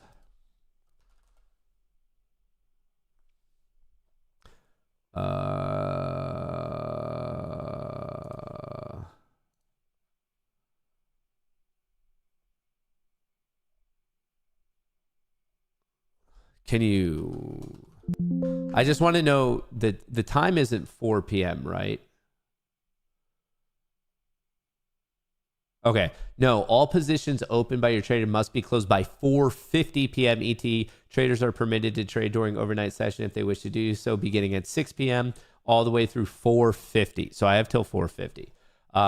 Okay. Hang on quick. I think someone is at my door. Hold on 1 quick second.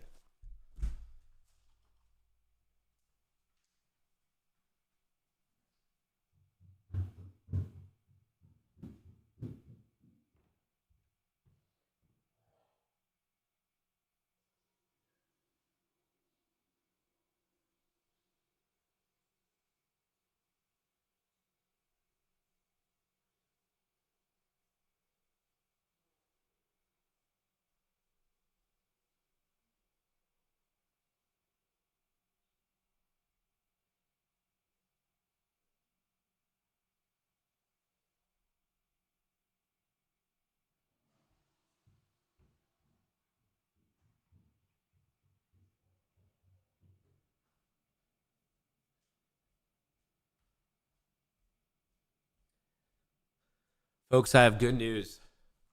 I have good news. That was my Amazon delivery guy.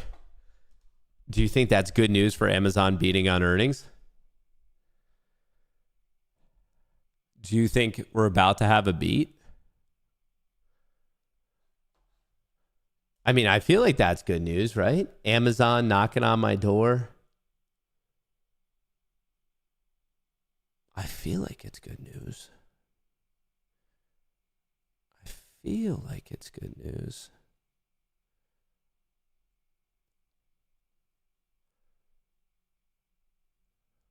I don't know. AWS issues. Uh-oh. Is he stealing? I don't know. Do I, like, we're pinned to 300. How much of a bummer would it be if I just get wicked out, it comes down, hits 62, and then just explodes anyway? I'm a little nervous about this. I've never tried to hold prop futures accounts via through earnings. Is today my lucky day? Chat's bagging on your chair. Don't make fun of my chair. Do you still trade options? Yeah. But I do a lot of option trading. Most days I'm trading options, but that's all in the Discord. I'm not going to give away everything for free. That would be crazy. All right, we're pinned to 300. I have a fill below 300. Market's going to close in 3 minutes. I'm pretty much break even on the day. I'm really not that far away. How are you guys feeling about this? What are the chances of a beat here? Do I just go break even? But then if I go break even, a wick could easily knock it out. But imagine if it doesn't wick to 94, what if it wicks all the way down to 61 and then goes? Then I'd be really pissed. At least there it's break even, you know? At least it's there. Or I'm 94. Do I do like a VWAP risk? Like do I go all the way down here? A 1.5K risk? Like, how do we even do it? What's everyone's best guess? How do you think we play this one? Man, we have some big earnings. Amazon, Meta, Microsoft, Google, and some of them are right at 4 p.m. Right at 4 p.m. Yeah, let's get up CNBC because they're probably going to be covering this. I think there's a lot of risk reward. I mean, the stock is the lagger of the three. It's only He's up talking about 18% in the Microsoft. last month, but negative for the year. There's only 3% penetration rate as far as as far as Copilot. So do I need to be pull interested to this? see Oh, that. Jesus. It's It's dancing all over the place. As my I'm folks have nervous. said here already, fully integrated name. I like where Do I obviously pull the Google Cloud is. order? I've The never. 50% number, year-over-year number is the gold standard. VWAP for is us this 240. quarter. And I think if That'd we be can down maintain 1K, so that'd be down search 1.8K, in so that'd be like a mid-teens, I think 2-unit that's loss on the quiets day. storm on what kind of the LLM disruption story has been about in terms of search. So I like that. And then I think as far as Amazon's concerned, obviously AWS is going to be the number 27 to 28%. If we could see 30 continued acceleration, I think the story is about CapEx, a $200 billion number that Mark mentioned.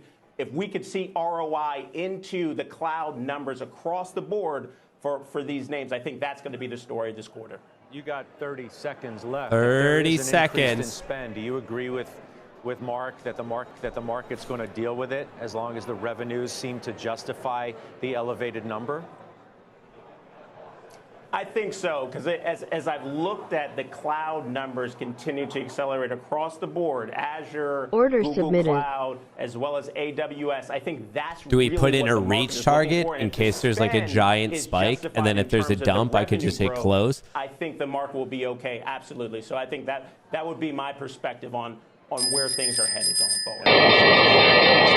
All right, we're live. We're rolling the die. All right, I'm going to have my finger on close. Anticipation is building because we're just moments away now from those mega cap earnings. Amazon, Alphabet, Meta, and Microsoft on a day where the Fed chair holds his last meeting as chair. Says he will stay on as Fed governor. All right, dingity ding ding ding. Dingity ding ding ding. The world's largest casino is now closed. The bell's bringing an end to the trading day at the NYSE. Gold Royalty Corp ringing the bell, and at the NASDAQ, it's Z-Square doing the honors. Welcome to Closing Bell Overtime. We are live from Studio B at the NASDAQ market site. I'm Melissa Lee along with Mike Santoli. We're going to find out real soon, team. Four of the biggest companies in the world reporting results. Our team will bring you the numbers from Amazon, Alphabet, Microsoft, and Meta as soon as they cross. And we've got a great lineup of guests to break down the results. Those numbers coming after Just give us the numbers. For the markets. The Fed leaving rates unchanged, but with several dissenters. The Dow losing nearly 300 Back points. to break even. The S&P 500 finishing just below the flat line, and it was a Going small red. gain Shit. for the Nasdaq. Chip names once again. That big can't be winners. good. NXP and No. Seagate rising following their results last night. What Another is it? big What's gain the for news? Intel, up more than 100% in April. Oil, though, still a big overhang, up 7% as President Trump says the blockade will continue until Iran agrees to a nuclear deal, of course. There was also Fed Chair Jay Powell's last press conference as Fed Chair saying zero Fingers on the chance of a trigger. rate cut for the rest of the year. So that gets priced out of the market. It felt like there was every This is chance throughout the degenerate. day to reduce exposure and to see sort of a pullback in the markets as opposed to a flat line. And you didn't really get it, right? I mean, oil obviously Amazon making, dump. new highs, multi-week highs. Yields also. All right, what about Google? What about Meta? What about Microsoft? Right now, it's being kind of walled off to certain parts of the market, not the entire tape. We You had just things like tagged Visa, VWAP. Springing higher today. It was the biggest upside contributor to the S&P 500, and of course, the semis, as we mentioned. But consumer discretionary as a group down 1% again today. Yeah, you mentioned Visa and, of course, Seagate. Oh, we're big back to break swings it. in the Go, back of earnings. go. I wonder if that sort of tells us What the is it? environment in which we are What's in, where happening? Things got Folks, so help me. corrected on one side as sort of the AI scare. We're back to break even. Do I just take it? And the degeneracy? And the madness? There's no doubt about it. And I think there's a lack of conviction, except in the stocks where they're already most Which way are extended, we right? going? So nobody's quite sure if, in fact, we've got things priced correctly, no matter what the numbers that are coming through right here. And you have stocks that are up a ton in 1 month, but still most of them well off their highs, with the exception of Alphabet and Amazon, which are pretty close to highs. Yep. We are still, of course, awaiting results from a lot of the big cap earnings, big cap companies, I should say. We see there the action in the after-hour session. Meta, you can see a quick decline of 5%. Its numbers are crossing. We're going through those numbers right now as we speak. We'll bring them to you as they do cross and we do process them. Yeah, I mean, I do think that we're looking for signs of revenue acceleration. And in fact, we're probably not also looking for all of them to respond the same way. So we do see that variety already happening right now. Let's bring in a Bespoke Investment Group co-founder, Paul Hickey. Paul, this is huge. 17% of the S&P 500 is going to be reporting in the next, 3 minutes, maybe less. Yeah. So what do we? Do I just take the 1K? I'm net up. We've seen big runs, like you were saying, in some of these stocks off the March lows. They're all up about 20% or more. But again, we've seen differentiation within them year to date. We've seen Meta and Microsoft lag. We've seen Alphabet and Amazon rally. We're seeing differentiation in the overall market as well, software specifically. We've seen them all go down up until mid-February, and now they've started to differentiate. We've seen a big bifurcation within that sector. Dude, the trades hitting the tape are nuts. The market is figuring out which is winners and losers. We have our first numbers to get to. Amazon results are out. Deirdre Bosa has those for us. Dee. Hey, Mike, so the stock is pretty much flat. It dipped a little bit, but it is a beat on the top and the bottom line. Earnings per share coming in at $2.78 versus $1.64 the street was expecting. There is a $16.8 billion gain on its Anthropic stake, though. Revenue coming in at $181.52 billion versus $177.3 billion expected. Operating income guidance for the second quarter, this is what the street was really looking for. Amazon is guiding for between 20 to 24 billion. The street was expecting 22.65 billion. I'm so close to hitting this close button. I'm just trying to see which way this breaks. Has now lower by about 3%, so we're going to continue I'm so close to dig into these to numbers just ending and my find out what the misery culprit today. is for the stock moving lower, although expectations had moved down on the quarter. Back to you guys. Yeah, Dee, thank you. And of course, we're waiting for the AWS number, which is going to be very key here. What's the AWS number? CapEx, and I guess that's a key question as we are sifting through. We can get the headline numbers, that's not but good. it's going to be the guidance, what we know about future quarters, but especially CapEx. It seems to be a real important linchpin, sort of in the continuation of the AI trade here. Yeah, I mean, I think for the semiconductor space, you're going to want to see increases in CapEx. Big pop. These companies could have taken off at 400, and now we're dipping back to break even. I don't want to make too big a We're deal. still waiting on most of the numbers. All of this has already happened just from one of them. Like, we're still waiting on more numbers. Typically not reacted well in the short term to its earnings reports. This party is not over. This could either get really good, or of course this could be absolutely horrible. Bellwethers, when you look at their earnings reactions to then how the market performs during earnings season, it's a coin flip. So there's really not much to read as far as the broader market. Momentum's all bullish, shares though. are higher by almost 2.5%. The earnings are out. Mackenzie Segal. Come on, Google. Hey, Mel, we're looking at a beat on revenue, $109.9 billion versus the $107.2 billion estimate. EPS coming in at $5.11. At this point, we are not comparing that to the street estimate of $2.63. I've also got a read on Q1 cloud revenue. This is really a tell on whether that massive AI infrastructure push, especially on their in-house chips, the TPU, is paying off. That's coming in at $20.03 billion versus the $18.05 billion estimate. That is up 63% year over year, beating even 67 was this recent high. Growth. Go, take out 67. At this point, go. 67, 67. Dividend for the quarter. And then 92. 67. Now shares up around 3.5%.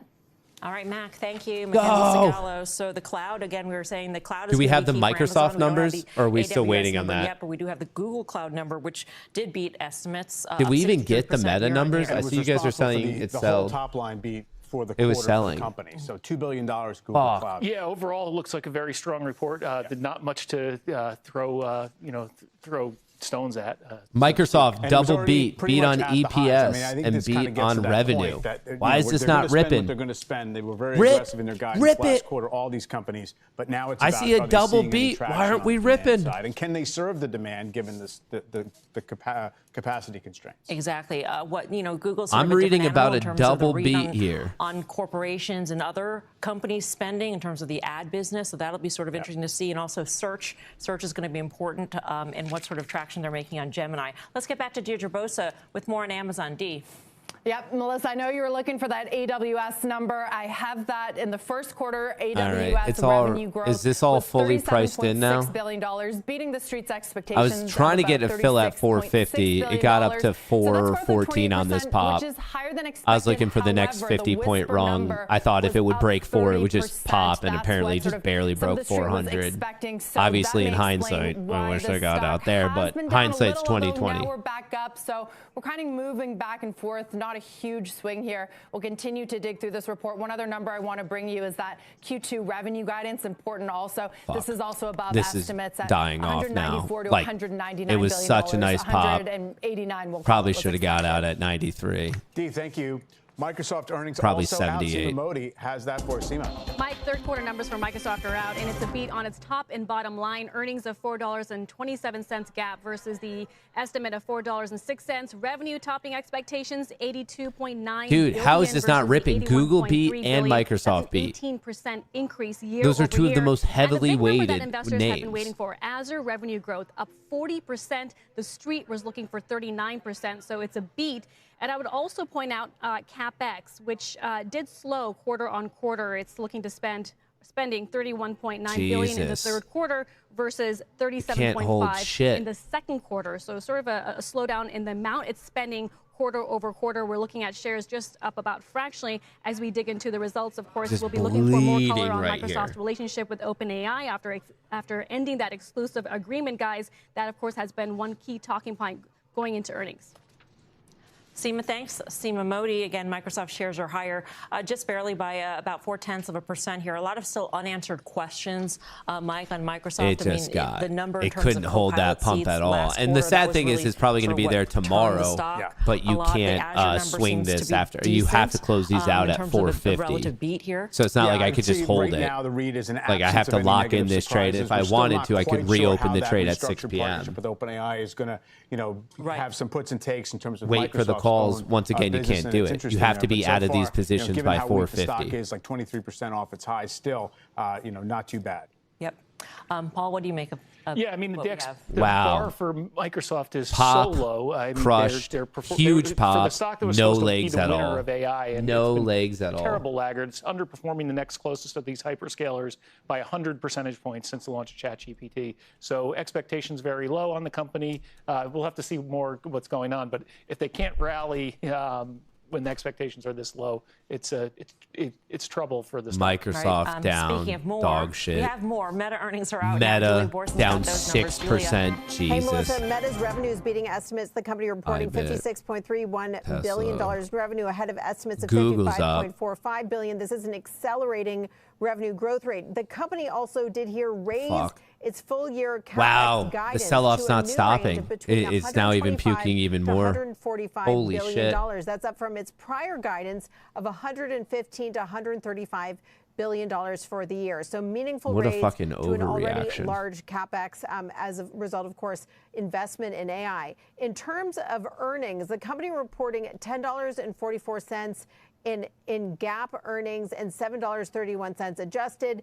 This does their It's earnings just do bleed. include Like $8 literally, billion look at in this income bleed. tax That's benefit crazy. recognized 100 and I don't know, 40, 50 points. Due just to a nothing. one-time act. No Due legs, to no support, one-time nothing charge, found. Let me back up here. Back in the Wow, third quarter, there what the was a $15.9 fuck? billion non-cash tax charge. This is in part reversing I that. can't, So we're reversing dude, we about went half of from that, due to a new Treasury, 234 corporate to alternative minimum tax 413, treatment. back over down the to years, shares down about 250. 6%. Wow, Thanks, Julia. dude. Julia Bors. Let's get back to Crazy. Max. She's got more here Just on like Alphabet. such Max? violent Mel, I want to start going with a line nowhere. from Alphabet CEO Sundar Pichai, really pointing out the fact that 2026 is off to a terrific start. We're looking at backlog nearly doubling quarter What time are their calls at? Do we know? $60 billion. As a reminder, last quarter it was at this is getting out of hand. I should probably just cut it. So that's a real endorsement of Google Cloud What the and fuck future is business happening? there. He I also thought at said, least, okay, Pichai VWAP, saying we have it overall at number of paid 240. I really subscriptions didn't think think we were reached going below 350 that. million, with Holy YouTube shit. and Google One being the key Good drivers. thing I have a He called out contract. Gemini Enterprise, something that they've really been going after. Well, That's this is usually horrible. Anthropic's We've core now market. dumped They had great 220 momentum points. with 40% quarter-on-quarter growth Fuck. in paid monthly active users. Oh my God. And I then don't- Waymo fuck this surpassing guy. 500,000 Dude, you fully pussies in autonomous chat. rides a week. In terms of search and other Congrats, revenue, this is really Andrew a key read Gregg. on the You ad just market, got kicked, which you we've been fucking looking at to pussy. see if whether that high margin revenue business is being cannibalized by all those AI investments. That sucks. It It's is getting a worse. Yeah, beat, I really thought, $60.4 oh, billion okay. Like, if it's versus a coming back, $59 I thought it would billion settle at estimate. IB. I thought it would YouTube settle revenue at coming in VWAP. light at $9.88 This is billion crazy. versus It's the not fucking $9.99 stopping. billion estimate. Holy Still, shit. though, for nearly 3 years, it's been #1 in streaming watch time in Ford the U.S. crashed the recently market. Well, surpassed this is the Netflix NASDAQ. and The Ford Disney does- in terms Ford of doesn't annual have the revenue. biggest weighting in Last this. number I want to bring you is a miss on other bets revenue. That's where Waymo lives, $411 million versus the Fuck me. $483.2 million I guess at estimate. 400, That I should have company set that just, stop to closed break even. An outside round valuing it at $126 Microsoft's dropping now too. Mel, Fuck back to me. you. Mac, thanks. Dude, Mackenzie all this stuff Zagalos. dropping Let's on get back to Seema. beats, She's it's got more just- Microsoft. Seema. We're looking at the remaining performance obligations. So bookings, Melissa, from Microsoft for the quarter, $627 billion. That is up 99%. The sad thing, mark my words, year-over-year. this So is going to that's come a back to big number, but I would 294 point out tomorrow. It's a slower pace than the prior quarter. Which Mark my RPO came words, in tomorrow up it'll come 110% back right to this year-over-year. level. So something to take into account. And once again, as we look at those CapEx numbers, now the street was looking for $35 billion on CapEx in the third quarter. Wow. The company here is saying 31.9. It's for just the no third stop. quarter, which is It's just really a fucking interesting given free the fall broader right now. concerns Holy around shit. CapEx. Is it growing at a faster pace than Azure? We have comments here from CEO Satya Nadella of Microsoft. He says, we How are the fuck? focused on It's not even delivering attempting cloud to and catch AI itself. I was looking for some infrastructure sort of and pop to solutions exit that empower it every business out. to Like, eval max I their like outcomes in the obviously to be agentic clear, I want to computing get the fuck Reminder out. to our audience, But Microsoft's it's just guidance pure comes out dagger. during the Like earnings call, which holy begins shit. at 5:30 p.m. Eastern. He also points to one specific metric, 5:30 p.m. AI business Eastern, surpassing an dude. annual revenue I can't run rate hold to that of long. $37 billion. That's up 123% year over year. Guys, I'll send it back to you. This is insane. Seema, thank you. Look at let's all bring in these Brent bars. Thill. He is Nothing. Jefferies No equity reversion analyst, for and me his to just coverage be like, all right, includes cool, Microsoft, out. Google, and Meta. Brent, great to have you. Let's just start with Microsoft there. What did you see? The market is just shit. backing off slightly. Obviously, we're going to get a lot more detail on the call. Yeah, Microsoft was largely in line. Azure. I mean, it's not fucking stopping. Holy shit. 365, What the fuck? mid-teens, CapEx This is kind of insane. in line Look at and not a continued fucking good breather. operating margin improvement. So if anyone thinks you can't make Yeah, it, ran them up to 99%, 180. which is great to see. And I Once think again, it's- how do you it's do that? pretty, You get that from being a straightforward. I think trend-following the trader. challenge is when you look at the Google backlog up 90% sequentially, it looks like Google's This is taking market share across crazy. all these clouds. Amazon had a little lower than expected growth versus the street's What 30. the fuck, so dude? Google really stood out. Microsoft stable. This is I bad. didn't see anything in the metrics. We'll get the guidance from Microsoft on the call from Amy Hood. But so far, again, I think the theme is software's under duress because everyone thinks that AI is going to eat the application business away. And so you have this tale of two halves with Microsoft. The infrastructure business is doing great, and the worry around the apps business. Where the So I fuck think are it's the kind of buyers? standing up to what we thought would be the fears going in, which is, what's going to happen in the other part of the portfolio. And so Where far, again, are it's the stable, it's steady. buyers? But there's no breakout play. This is crazy. At Well, Microsoft. It's I just kind of hate this. consistency, Don't and I think I'll ever that's be what doing Amy Hood's this been one saying again. She wants to give investors. Brent, stay right there. We want to go back Holy to fuck, Julia the Boorson's buyers that got are more at on 100. Meta. We were The shares just are at down, 400. more than 6% right now. Julia. Yeah, Melissa, it seems like the key factor weighing on shares Buyers is the went home, company they're on increasing holiday. its Yeah, expected feels it. CapEx investments this year. Looking at a couple of key other factors to flag here, the company's revenue guidance for the second quarter is in a range of $58 to $61 billion. That's right in line with expectations, given the fact that the company reported higher than expected revenue in Q1. Perhaps a disappointment that it's not going to be growing consistently into Q2. Another keynote here, Reality Labs. This is the metaverse division. Order reporting submitted. a loss of $4.03 billion in the quarter. That is less than expected. expected and smaller than the Q4 losses of $6 billion. And then one other note here is, it looks like we maybe hit a peak in terms of Reality Labs losses. Daily active people actually decreased on a quarter-over-quarter basis and fell short of expectations. The company saying that was driven by internet disruptions in Iran, as well as a restriction on access to WhatsApp in Russia. So the company ending with 3.56 billion daily active people for the family of apps. Shares down about 6.5%. Melissa? Julia, thanks. Julia Borsten. Brent, I want to go back to you on Meta. What are they spending for? I mean, I think that's what investors are worried about, that they're spending like the hyperscalers. Yeah, I needed to end that hyperscaler business. I needed. What does Holy Meta shit! Need to I was tell hoping that investors this was the first attempted turnaround. I think it's across right the there board. at There's a skepticism that all this 140. CapEx Look at the is gonna sell-off. pay off in an ROI, and it's Look a at the greater dynamics of focus this. on Meta. To your Holy point, shit! They're not On your among screen. the top 3 hyperscalers. Right here, running, that was the corporate pop, workloads. all So the way what up are to they using 400. for? It They're using pukes, it for their ad and then business. right They're here was using your it first for, lower high the at future 406, of their and then platform. ever since When then, you think it about didn't even interactive attempt. Look at content, it didn't even when you try. think This about is what the they're gonna 10, the do 20, and with the the 50. glasses.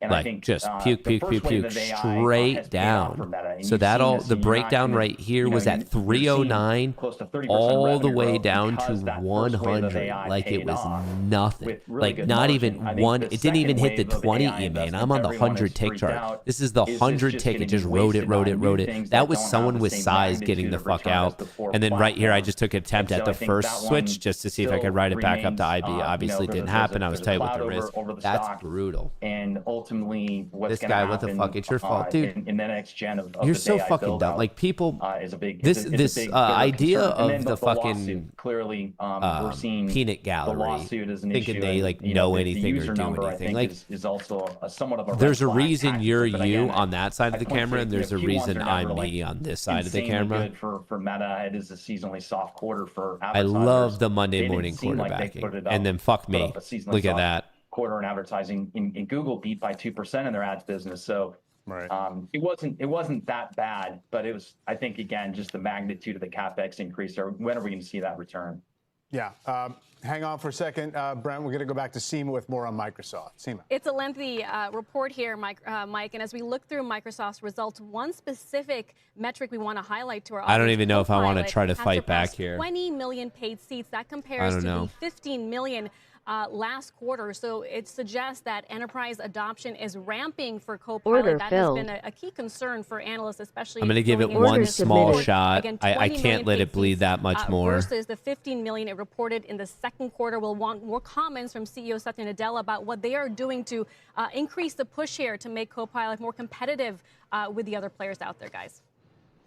Seema, thank you. Now, Brent, I mean, obviously that's fast growth off a small base in one quarter, but maybe not that big a penetration into the whole Microsoft user base. Yeah, I mean, the Copilot number, I think the bogey line was 18 to 20. It's good to see the numbers. I'd say, they just signed Accenture for 700,000 users. And if Copilot sucks so bad, why would Accenture commit to over 700,000 users? I think what we're seeing internally is the Copilot system is getting better day by day. You can expose the Claude and Anthropic models inside the Microsoft Copilots. You can pick the models. How much buffer do you have? 30,000. These are my big accounts. And we're finding a big ROI in terms of how we're using it. So I think Copilot's getting better. I think this is the play I was looking for. Wasn't my break even like 220 or something? This is the exact play I was looking for on this trade here. It just so happened to dip to a fresh low and fucking wick me out. What was my break even? I was in at 300, 150, so 75. Yeah, my break even was 225. A different story when we talk to No. CIOs versus Wall Street sentiment towards Copilot. 240 Again, was my break even or something? Overnight.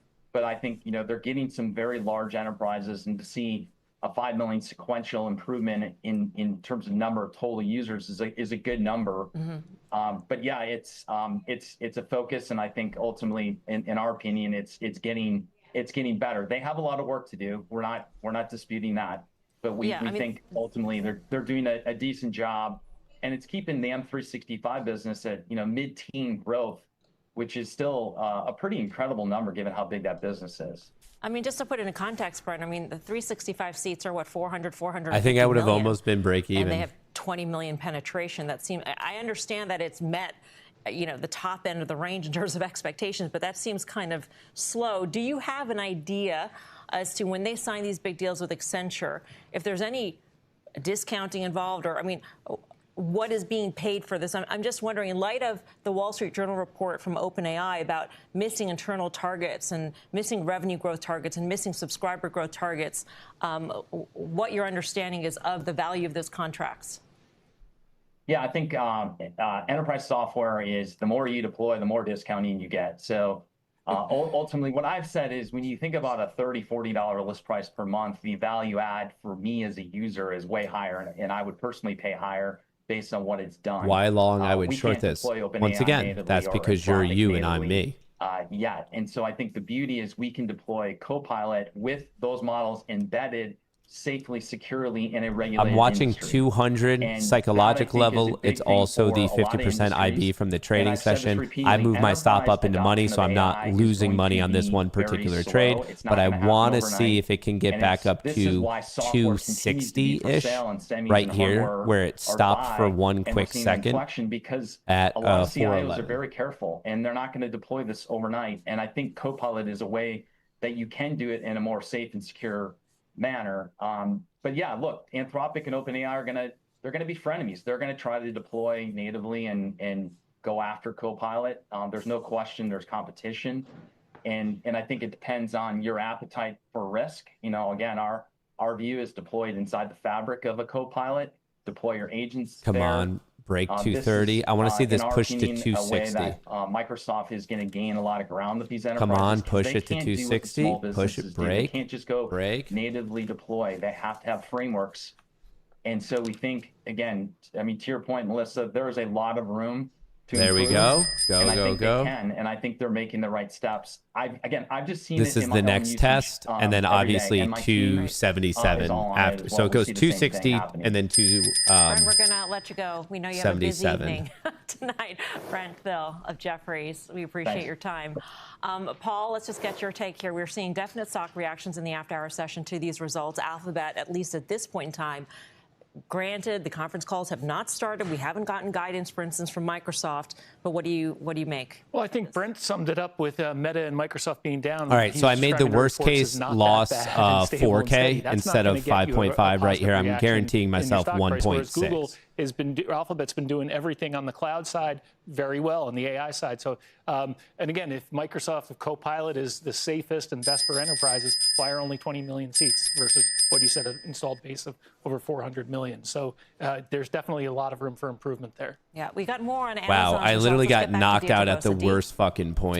So it has been I would moving be around net in the ahead. after hours. It was down as much as 5%, but you can see clawing back some of those losses, now just down about 1%. A little more color here. So the cloud we're right at growth was the VWAP. thing that Shit. investors were really looking at, beat expectations, but below that whisper number. And maybe when you put it beside the other two hyperscalers, Microsoft and Google, cloud growth looks a little bit weaker. You saw 40% cloud Come on, growth hold for VWAP. Microsoft, If it 63% for can Google's take out cloud unit. 265, Also, I can keep move in my mind that risk to Amazon had run out 234. more than any other Magnificent Like I said, Seven I'm so guaranteeing far myself this year. 1.6. So it had to have a really good report today. I also just want to mention, Mel and Mike, there was lots in the report around its Shit. custom AI VWAP chips, might which be too much investors for it. have really been looking People at are as a reacting to strength VWAP. lately on a number of announcements. What's new POC here is 220. Amazon says that they've landed I'm not being that 2.1 degen. Once million again, my plus stop's AI in the money. chips over the I'm giving past myself a 12 months, shot. more than half of which were Tranium. So, little feather in its cap for its AI chip ambitions, and that's on $20 billion of annual run rate for the chips business. That was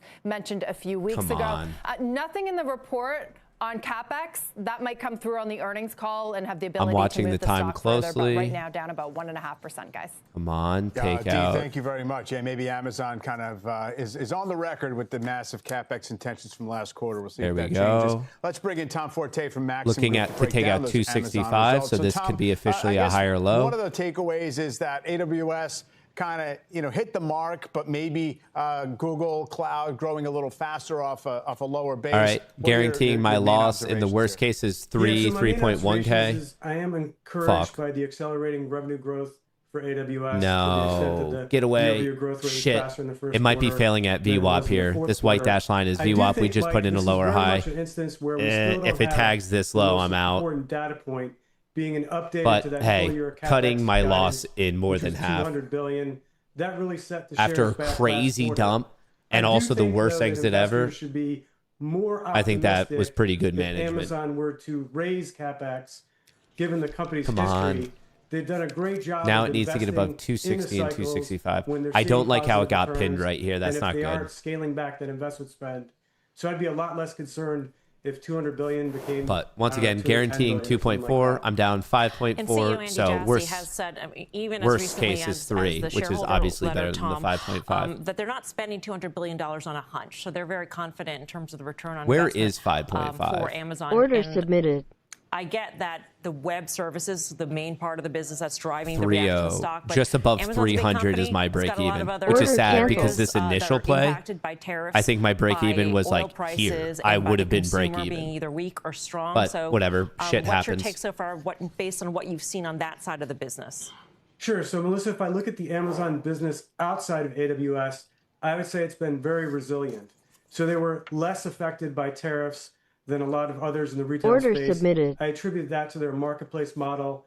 You need to have the lowest price to win the buy box.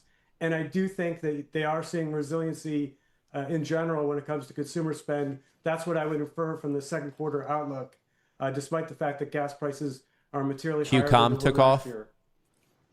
So, Tom, the gap number for Amazon Wow, earnings, QCOM per up share 11%, was much higher than saving me. anticipated because Go of the marking QCOM, up of the go. Anthropic Go investment here. QCOM, Are go. we at a point right Go. now where we have to have a pretty Come firm on, view you of how fucker. quickly What a what comeback Anthropic this would is be. worth to What figure a out if it's goddamn really comeback material this would be. for Amazon long Go. term? And then I guess Okay, also we apply need to take Microsoft, out 277, which is IB high. But then there's the issue right here at 295. My break even's 304. So we need to overshoot resistance by 10 points, which after the day I've had. And I do think that they're All right, moving my stop up to 2.7, just guaranteeing myself a bit more just in case things turn. Oh, come on. Go. No way. Go. Go. Think about that Anthropic announcement coinciding with the incremental $25 billion Go. Okay, we're at IB high. Go. Go. So it is kind of a give and take Go. for Amazon when it comes to OpenAI and Anthropic. Go. Not ready yet to say buy the shares. Come on, those QCOM. minority investments yet. I'll never talk shit on QCOM after this one. If QCOM saves me on this one, your boy's never talking shit on QCOM again. 175. Next, we'll get you caught up on some Hold other it. stocks making big moves in the after hours as we continue this very busy hour of earnings. Stay with us. Go QCOM. Go QCOM. Come on, Qualcomm. For the boys. For the fucking boys. 88. Oh, I'm just worried about the rejection at 300. It just so happens that my break even's just above it, and it could so easily get rejected there.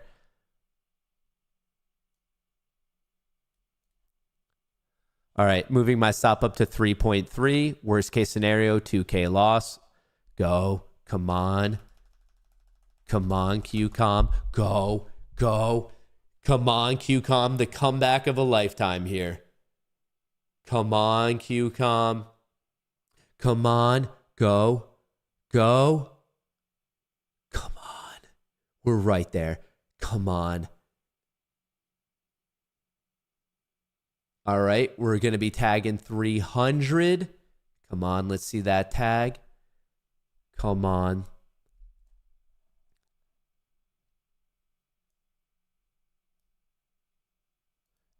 Shit. It hit 99. I knew there was going to be resistance here. That's going to be a reaction level for sure. Fuck. I just needed one little pop above. Like just one little pop above. Oh, fuck.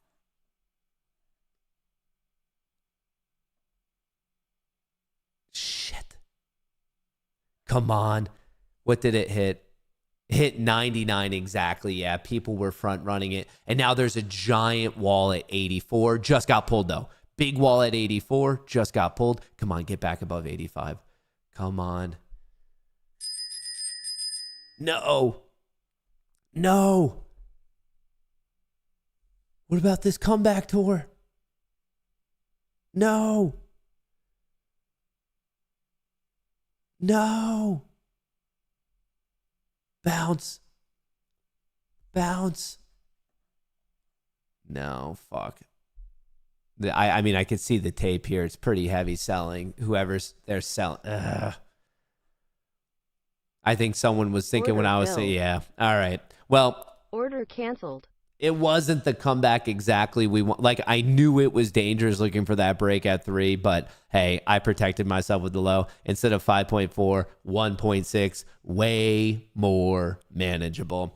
I just had to play it aggressively because for all I know, yeah, like this could vomit again. And obviously with me on that comeback, I knew that was going to be a pain. 299. Part of me was actually thinking about if it hit 300, just marketing out, but hey, whatever. So made 4K back on that. Made 4K back on that. So can't complain because if I had chosen to stop all the way back here when I initially got knocked out, I mean, look at that. I got knocked out at 106. I was forced to chase at 166. I would have been break even way easier, but even see, it's starting to go. So didn't want to overstay my welcome in positions like that. I had to be like reasonable. And this, it's about a 2-unit loss. Have a beer on me. I appreciate that, Jay Keith. But this is about, I don't know, anywhere from a 2 to 3 unit loss. I could easily make this back in one day. A lot more manageable than the 5.4. So obviously, I'm going to double check that I've canceled all these orders. Okay, all orders canceled. Folks, that's what I have for you. I appreciate the good vibes. If you want to trade with someone else's money, check out Take Profit, check out Tradeify. Don't forget to use that code Goonie. You'll get 40% off. Those ones are definitely the best for trend following traders. Use that code Goonie before whatever the current yields go to the wayside. Dude, is this starting to pop right now? It is. I don't even know if I want to look at it because here's what's going to happen is if I get back in, it's going to dump. If I don't get back in, it's going to rip all the way back up to exactly the target that I needed. I still feel like I made the right decision to get out when I did because it could have just puked and then I would have been really mad. A 1.6K loss is manageable. That's about 80 points. I can make that back in like one decent trading session. Fuck, I can make that back more. I mean, just made back whatever 4K on that. Yeah, this is starting to go. Dude, I'm going to watch this. I'm going to get frustrated. And I can already tell I'm going to be tempted to try to chase it. And it's just not the decision. I had the low. I was tracking the lows. It took out a recent low. I did what was appropriate. Dude, it's starting to go. Look at this. It's going to go back up. I got knocked out right there on 63 when we took out that swing low. Even if I use this low, it did just pierce it right just so barely just to pop. Oh, sorry.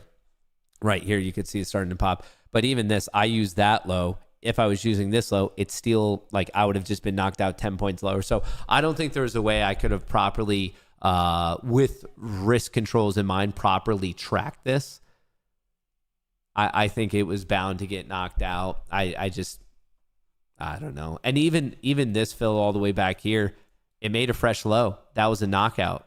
It did. It took out this low at 103. It went as low as 94. So like that was, it could have just kept puking. And instead it just completely ripped. And yeah, this is starting. If I keep looking at this, I can already tell I'm just going to get frustrated. So I shouldn't keep watching it. It's going to hit it, dude. It's going to go. It's going to hit 305 and I would have been able to get out. But woulda, coulda, shoulda, woulda, coulda, shoulda. And I do find it funny how the peanut gallery is all of a sudden real quiet. Real quiet. Dude, it's at 91. 92, 93. This is painful. But I do find it funny how the peanut gallery is real quiet of, Matt, you should be shorting this. Matt, why did you go long? Matt, when in reality, I made it back. Now, granted, you could the fair criticism is when it popped, Matt, why weren't you break even? And that's how I normally do it. It's just I've never really played earnings like this before, so I didn't quite know what my technique was. I was just kind of ripping it. So if there was fair criticism on that pop, why not go break even? For sure. That was the fair criticism. But in terms of how I managed the dip, folks, I've been here before. I've done this before. I obviously handled it to getting rid of a majority of that drawdown. And now I put myself into making tomorrow much, much more manageable. Any hoozles, that's what I have for you. I appreciate all the good vibes. I will catch you guys tomorrow morning, 9 a.m. bright and early. Peace.